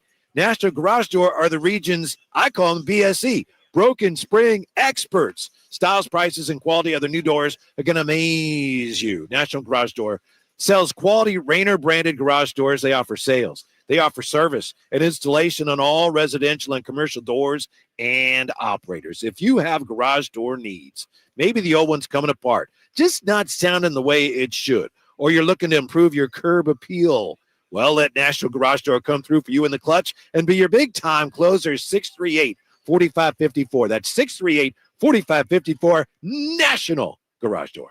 Drivers who switch and save. Hey, it's Carmichael Dave coming to you from my good friends at American Energy. Look, it's already cold outside. It's only going to get colder. American Energy wants to help you stay warm and make sure your system is operating safely. So right now is the time to take advantage of the $49 tune-up inspection. Normally $119, $49 right now, and that includes a full safety and duct inspection. And check it out. If your system's over 10 years old, and I'll bet it is, the tune-up, yeah, it's free. It's free from a company that's been in business since 1981, serving the greater Sacramento area. A+ Better Business Bureau. Check their Yelp, check their Google reviews. Don't take my word for it. Give them a call right now. $50 off your first recommended repair. If you need a new furnace, half off the price of a new unit. Check them out at theaeway.com and tell them Carmichael Dave sent you.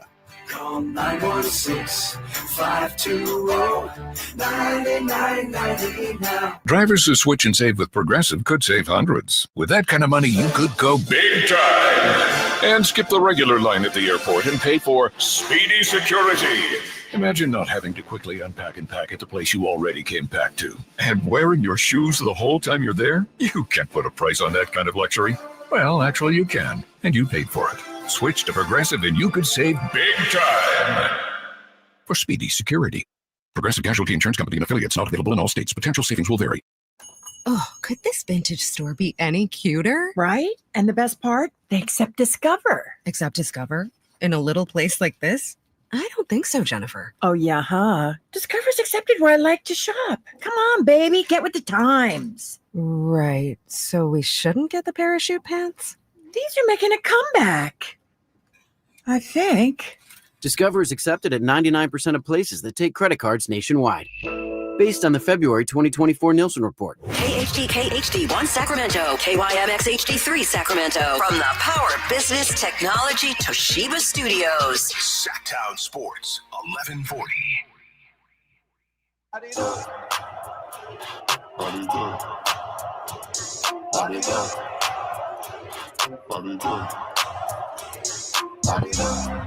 Live and local, it's the Drive Guys. Watch the show on youtube.com/Sacktown Sports 1140. Or listen on the Sacktown Sports app. Good afternoon, party people. Coming to you from the Golden One Center. Nice enough to join us here as we're getting ready to eavesdrop on Doug Christie's pregame presser. Outstanding Heat radio play-by-play guy, TV host, NBA on Sirius XM host, Jason Jackson joining us. How are you, Jason? Happy New Year, gentlemen. And now, if you're watching on the stream, I don't know why we're segregated. I don't understand. Coming over here. Yeah, go over there. Thank you. There you go. Thank you. Now we got a little bit of everybody. We got everybody. Why do you where'd your camera go? There. There we go. It's all back. We're good. You don't need to get any darker if I'm in it. Oh, it's good to see you, fellas. Yeah. Happy New Year to you. Anything going on with the Heat these days? Nothing at all. Nothing at all. James just getting a little 7-day workout back in Miami, and we'll see him when we get back. Hey, listen, the organization's been very clear about this.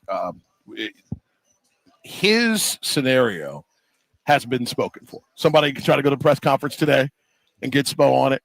He ain't going there. Spo ain't go there? Players aren't going to go there. They are in that mode, and they have to be. One game over 500. There are 8 teams in the Eastern Conference that are bunched kind of in that pack, but beneath Cleveland and Boston. And they're separated by 3 games.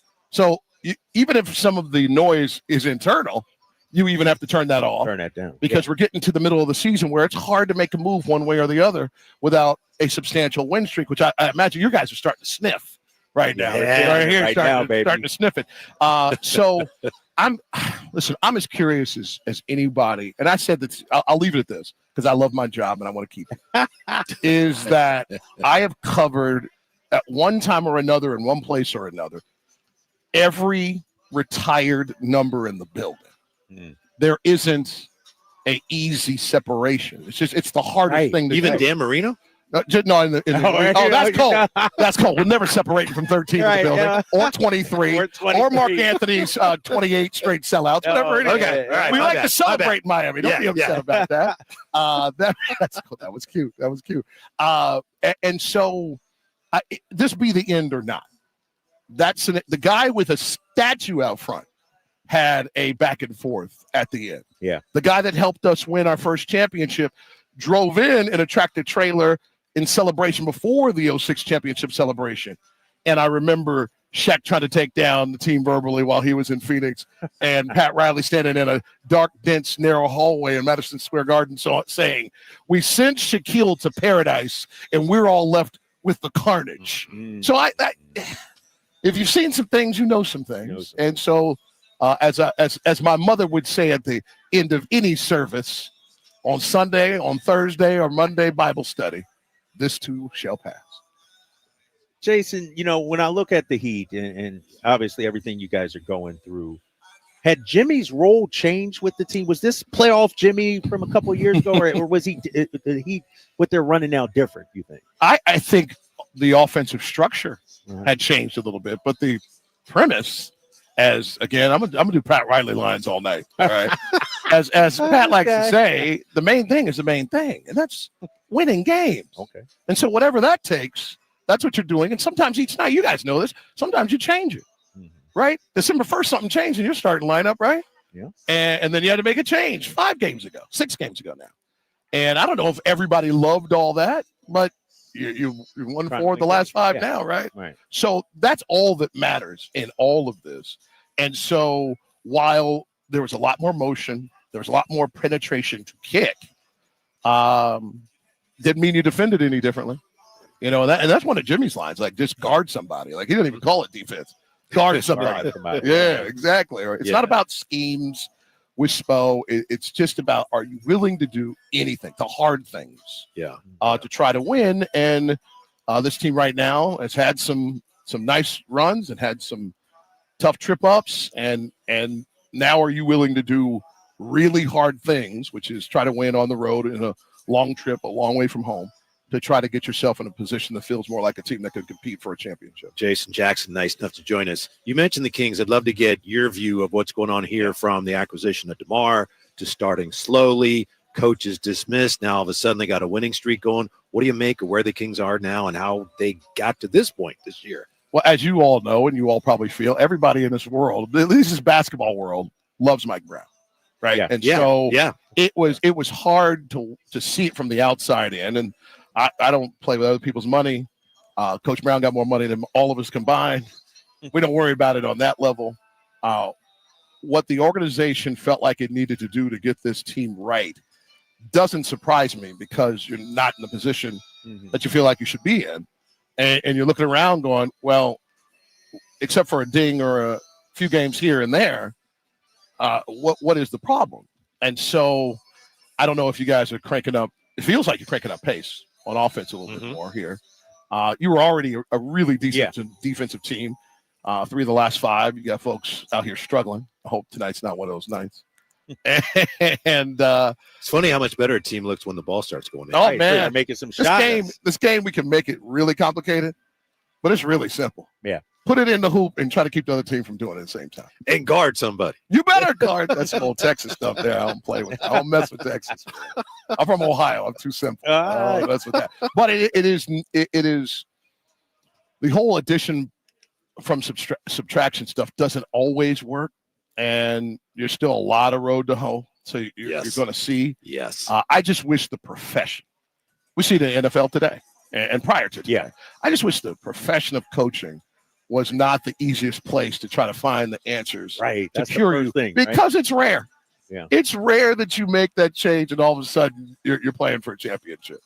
And I don't like player upheaval in the middle of the season. I don't like coach upheaval in the middle of the season. But, guys, I do not have $6 billion, so I will not have my own team to do what I want. I liken the Mike Brown situation a little bit to Spo with LeBron, and you were around those days covering those teams.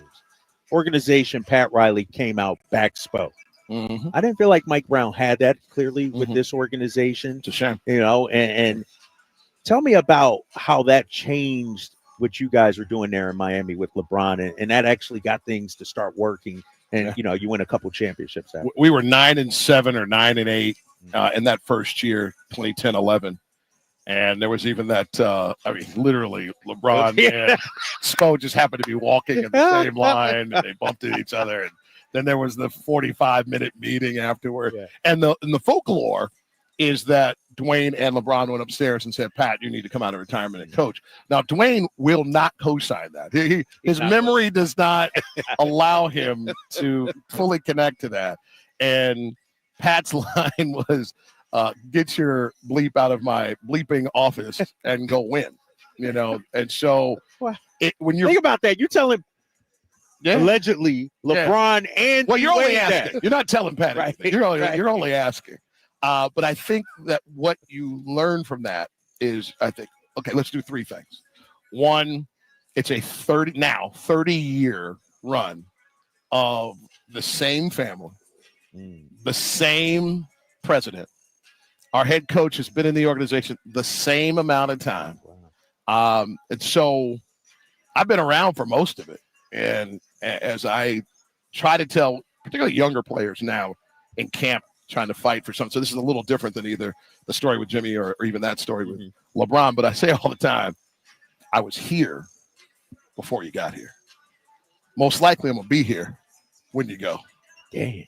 And that's the one thing that has changed in the 30 years. Players.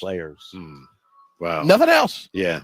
And there are very few organizations that even have stable ownership. Right. That even allow them, right? That the first thing they do is run to the coach, and once you get to a place, and for whatever reason, Mickey Arison and his family established this in 1995 when they took over as majority owners, is that we are going to win as an organization, and we fail as an organization. There's not this one person that's going to make this one way or another, and I think that's why we have the perfect head coach in that he's never through the roof, he's never wanted to flip over tables. The man's even. And I think that when you're trying to hold on and steady a ship, you got to have that. Yeah, it's interesting. Doug, I think last night someone asked him about the Heat, and he said, I've just got the job. I haven't even looked that far ahead. But he mentioned Spo, and he said something about playing against him in college, which was in the old West Coast Conference. Yeah. Pepperdine versus Portland. Here we go. But I wanted to ask you, given everything going on, I was reading in the Miami paper today, some of the Heat players are suggesting that, hey, it's a good time for them to get away from Miami. Is it a good time to be out on this trip? All things well, they don't have a choice. Yeah, of course. Yes. So it's a good tone to have anytime you go on the road, because you kind of take all of the life's, kind of noise out. It could be coming out of the holidays and having all the family around and tickets and obligations and managers and marketing and all this stuff. You got to get that all done. You go on the road, man. This is clarity. That's what I call road trips. There's no ambiguity about what we're here to do, right? I get at home. I do not get a schedule on how my day works. Right. I just know Spo is 105 minutes before the tip, and I better be there. And then I go from there. On the road, it's, hey, this is what time we get on the bus to shoot around. Here's lunch.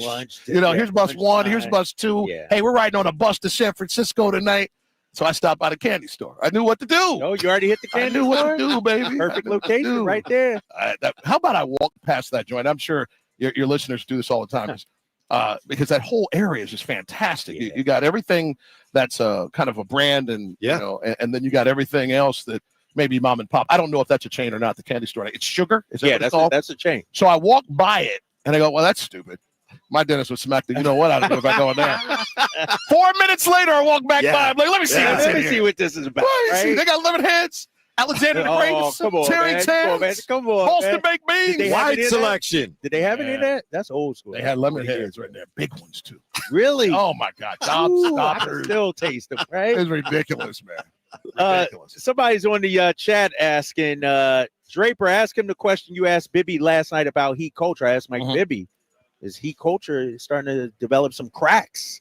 That's interesting. Two grown men standing on a miniature basketball court talking about someone else's franchise. That's awesome. I'm just by the way, you guys previewing the game. We're previewing the game. You look beautiful Thank up you. there, Thank by you. the way. Thank you. How many organizations are going to suspend their best player, highest paid player for a week?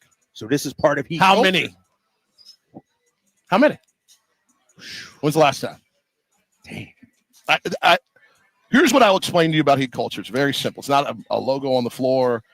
It's not even necessarily Don Perignon, which is Pat Riley. That's me. That's what I call it. That's what you call it? Yeah, that's what the Bible says. All right. I'm not fancy. You're not fancy. Is that you will decide a way you're going to be, and then you never deviate. That's it. That's Heat culture. So we can get you T-shirts and bumper sticker and all that, whatever. The way that this has been done for 30 years has not changed. And I saw our buddy Paul Pierce basically questioning the same thing. Yeah. But we know he's a hater, though. Of course. Yeah, of course. we know that. But I do want to illustrate that you can deviate and make yourself a little more sexy and applicable to the era, or you can succeed. That's what I'll. Ooh, it's like that? That's what I'll argue. That's either or, huh? That there's winning and there is misery. That's not going to change as long as Pat is in control. And as I would view things after 21 years in the organization, he'll be in this spot as long as he chooses. And that's how the Arisons have made. That's the way it's going to be. And so this is not an organization that likes to discuss things through NBA insiders. So when that started up, I got hot flashes.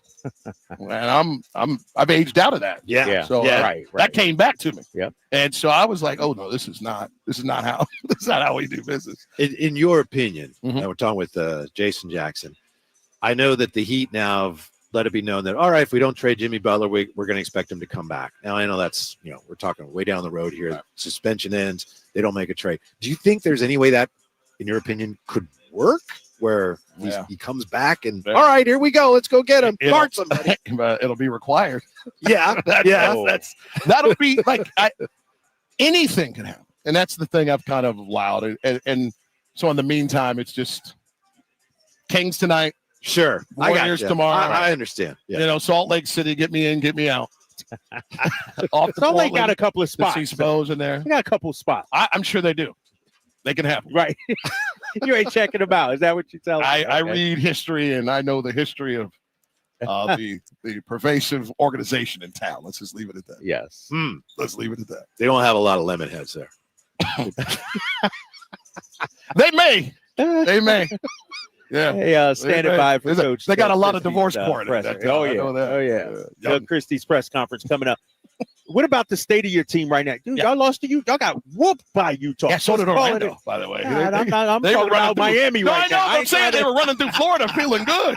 That sunshine hit them. That vitamin D. Hey, what's going on with your team, man? Bam's numbers are down this year. His offensive numbers are down. Bam just had this first game where he didn't score a field goal or something. Since 2019. Yeah, what's going on? Yeah. Basketball happens.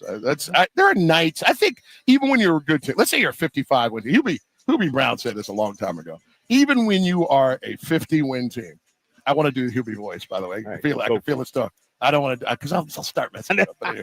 Okay, now listen. No, you got to crouch way down there. All right, listen. Exactly. If you have a 50-win team, there are going to be 5 nights that you have no idea, good or bad, how it happened.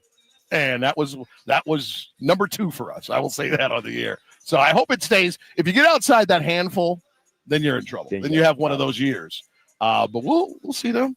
It's all right. Thursday night in their place, and this team enjoys like that opportunity. Right, a little revenge. To go, pay back the only way back is what I like to call it. Yeah, and if you do not have, if this team, this version of the Miami Heat, doesn't come out with a defensive disposition that you can see and almost feel as a fan or a professional observer, it's going to be a long night. It's not a team that is trying to shoot you out of the building. Some nights it'll happen. That's one of the 5 nights that he was talking about. Yeah. But for the most part, it better be defense. So that if Spo's got to call that timeout first, Yeah. He ain't happy. Yeah. I know a couple of years ago when the Kings first lit the beam, the Ringer after that season, they come out with their top 100, and they had Kevin Herter just ahead of Tyler Herro. And Tyler Herro responded to that on Twitter, whatever, but Kevin Herter has struggled, had a good game last night, but tell me about how well Tyler Herro is playing for the Heat right now. Yeah, I think Tyler had reached a point where he wanted the world to know what the organization clearly had already bought into. There was a lot of discussion. I think it's 3 consecutive summers about him being a part of some trade dynamic, which in one breath I think is a compliment, right? Like other teams are interested to have you in there, and then the organization's made it plain. Like you don't control those conversations. Those are agents talking, other personnel people talking. It's not always you talking, but you're always talking. That's the job. So people get a little sensitive about that, both as players and fans when that's the deal. And so in the end, he went working out. I mean, like real workout, like chisel. You'll see the buzz cut. There's no frills right now. He's always been 3 level, right, with the scoring. About 2-3 years ago, he really worked on the handle. And this year, it's like, you're not going to be able to move me off my spot. And so that's where he's at that point. You guys probably see this with Fox now and even Monk. If it's going to be a bad night, it's because they're missing. Not because they're not getting looks where they want them. Yeah. Jason, we appreciate your time. Hope you have a magnificent call. Hi, brother. Hope your team loses by 30. Hope you have the most amazing evening of your life, however. That's outstanding. Yeah. That's Enjoy Sacramento tonight. Yeah. You guys head over to the Sugar Story. Yeah. And tell them I sent you. Get them lemonade. Jason Jackson. I got the bill. Yes. Thank you very much. We're going to join Doug Christie's pregame press conference now, already in progress. Do I want to foul him? No, I don't want to foul him. But I think that there are some things that we can do to help that. But you can only do so much. You know what I mean? I think it's more important that we're flying around. We're set on the aggressive side of the scale, set on the physical side of the scale. We'll have to live with some of that as much as it pains me. And I'm sure it pains them. They don't want to foul them, but I'm just happy that they're there contesting. And I don't want to turn back. I want to turn up, actually.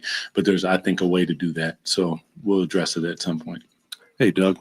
Over here with John Crowdy, Miami Heat TV. How you doing? How you doing, buddy? Good to see you, my friend.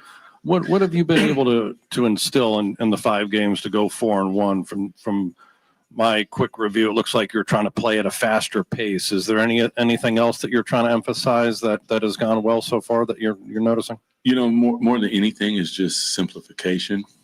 Try to simplify the offensive end, I think, is part of what you see. And defensively, we try to do that a little bit as well. And,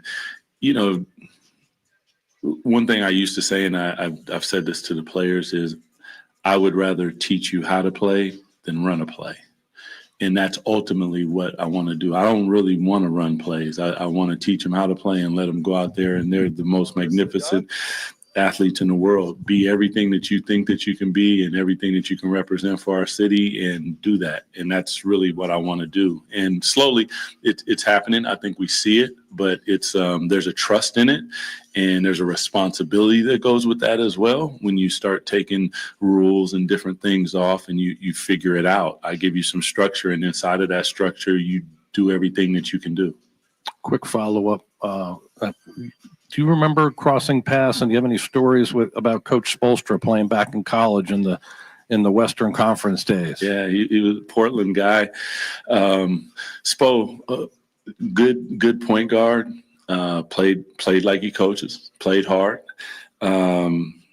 Funny, him and Mike, I played against both of them. So nothing that I remember like we got at it or anything like that. Spo was just, and then I just always respected the way he's went about his business. He is at the top of this business, and the way that he goes about it is first class. And I've always appreciated that from being a broadcaster and seeing him and watching him from afar to now getting a little bit closer and obviously sitting in his seat. I have the utmost respect for him and Pat and how they run their ship. It's a beautiful thing to behold. Doug, one of the things Malik told reporters after last night's game was what's resonating with the locker room is the fact that you played. Just curious if you are cognizant of that. Like, are there things that you took as a player that you're applying to or that you're using as a coach now?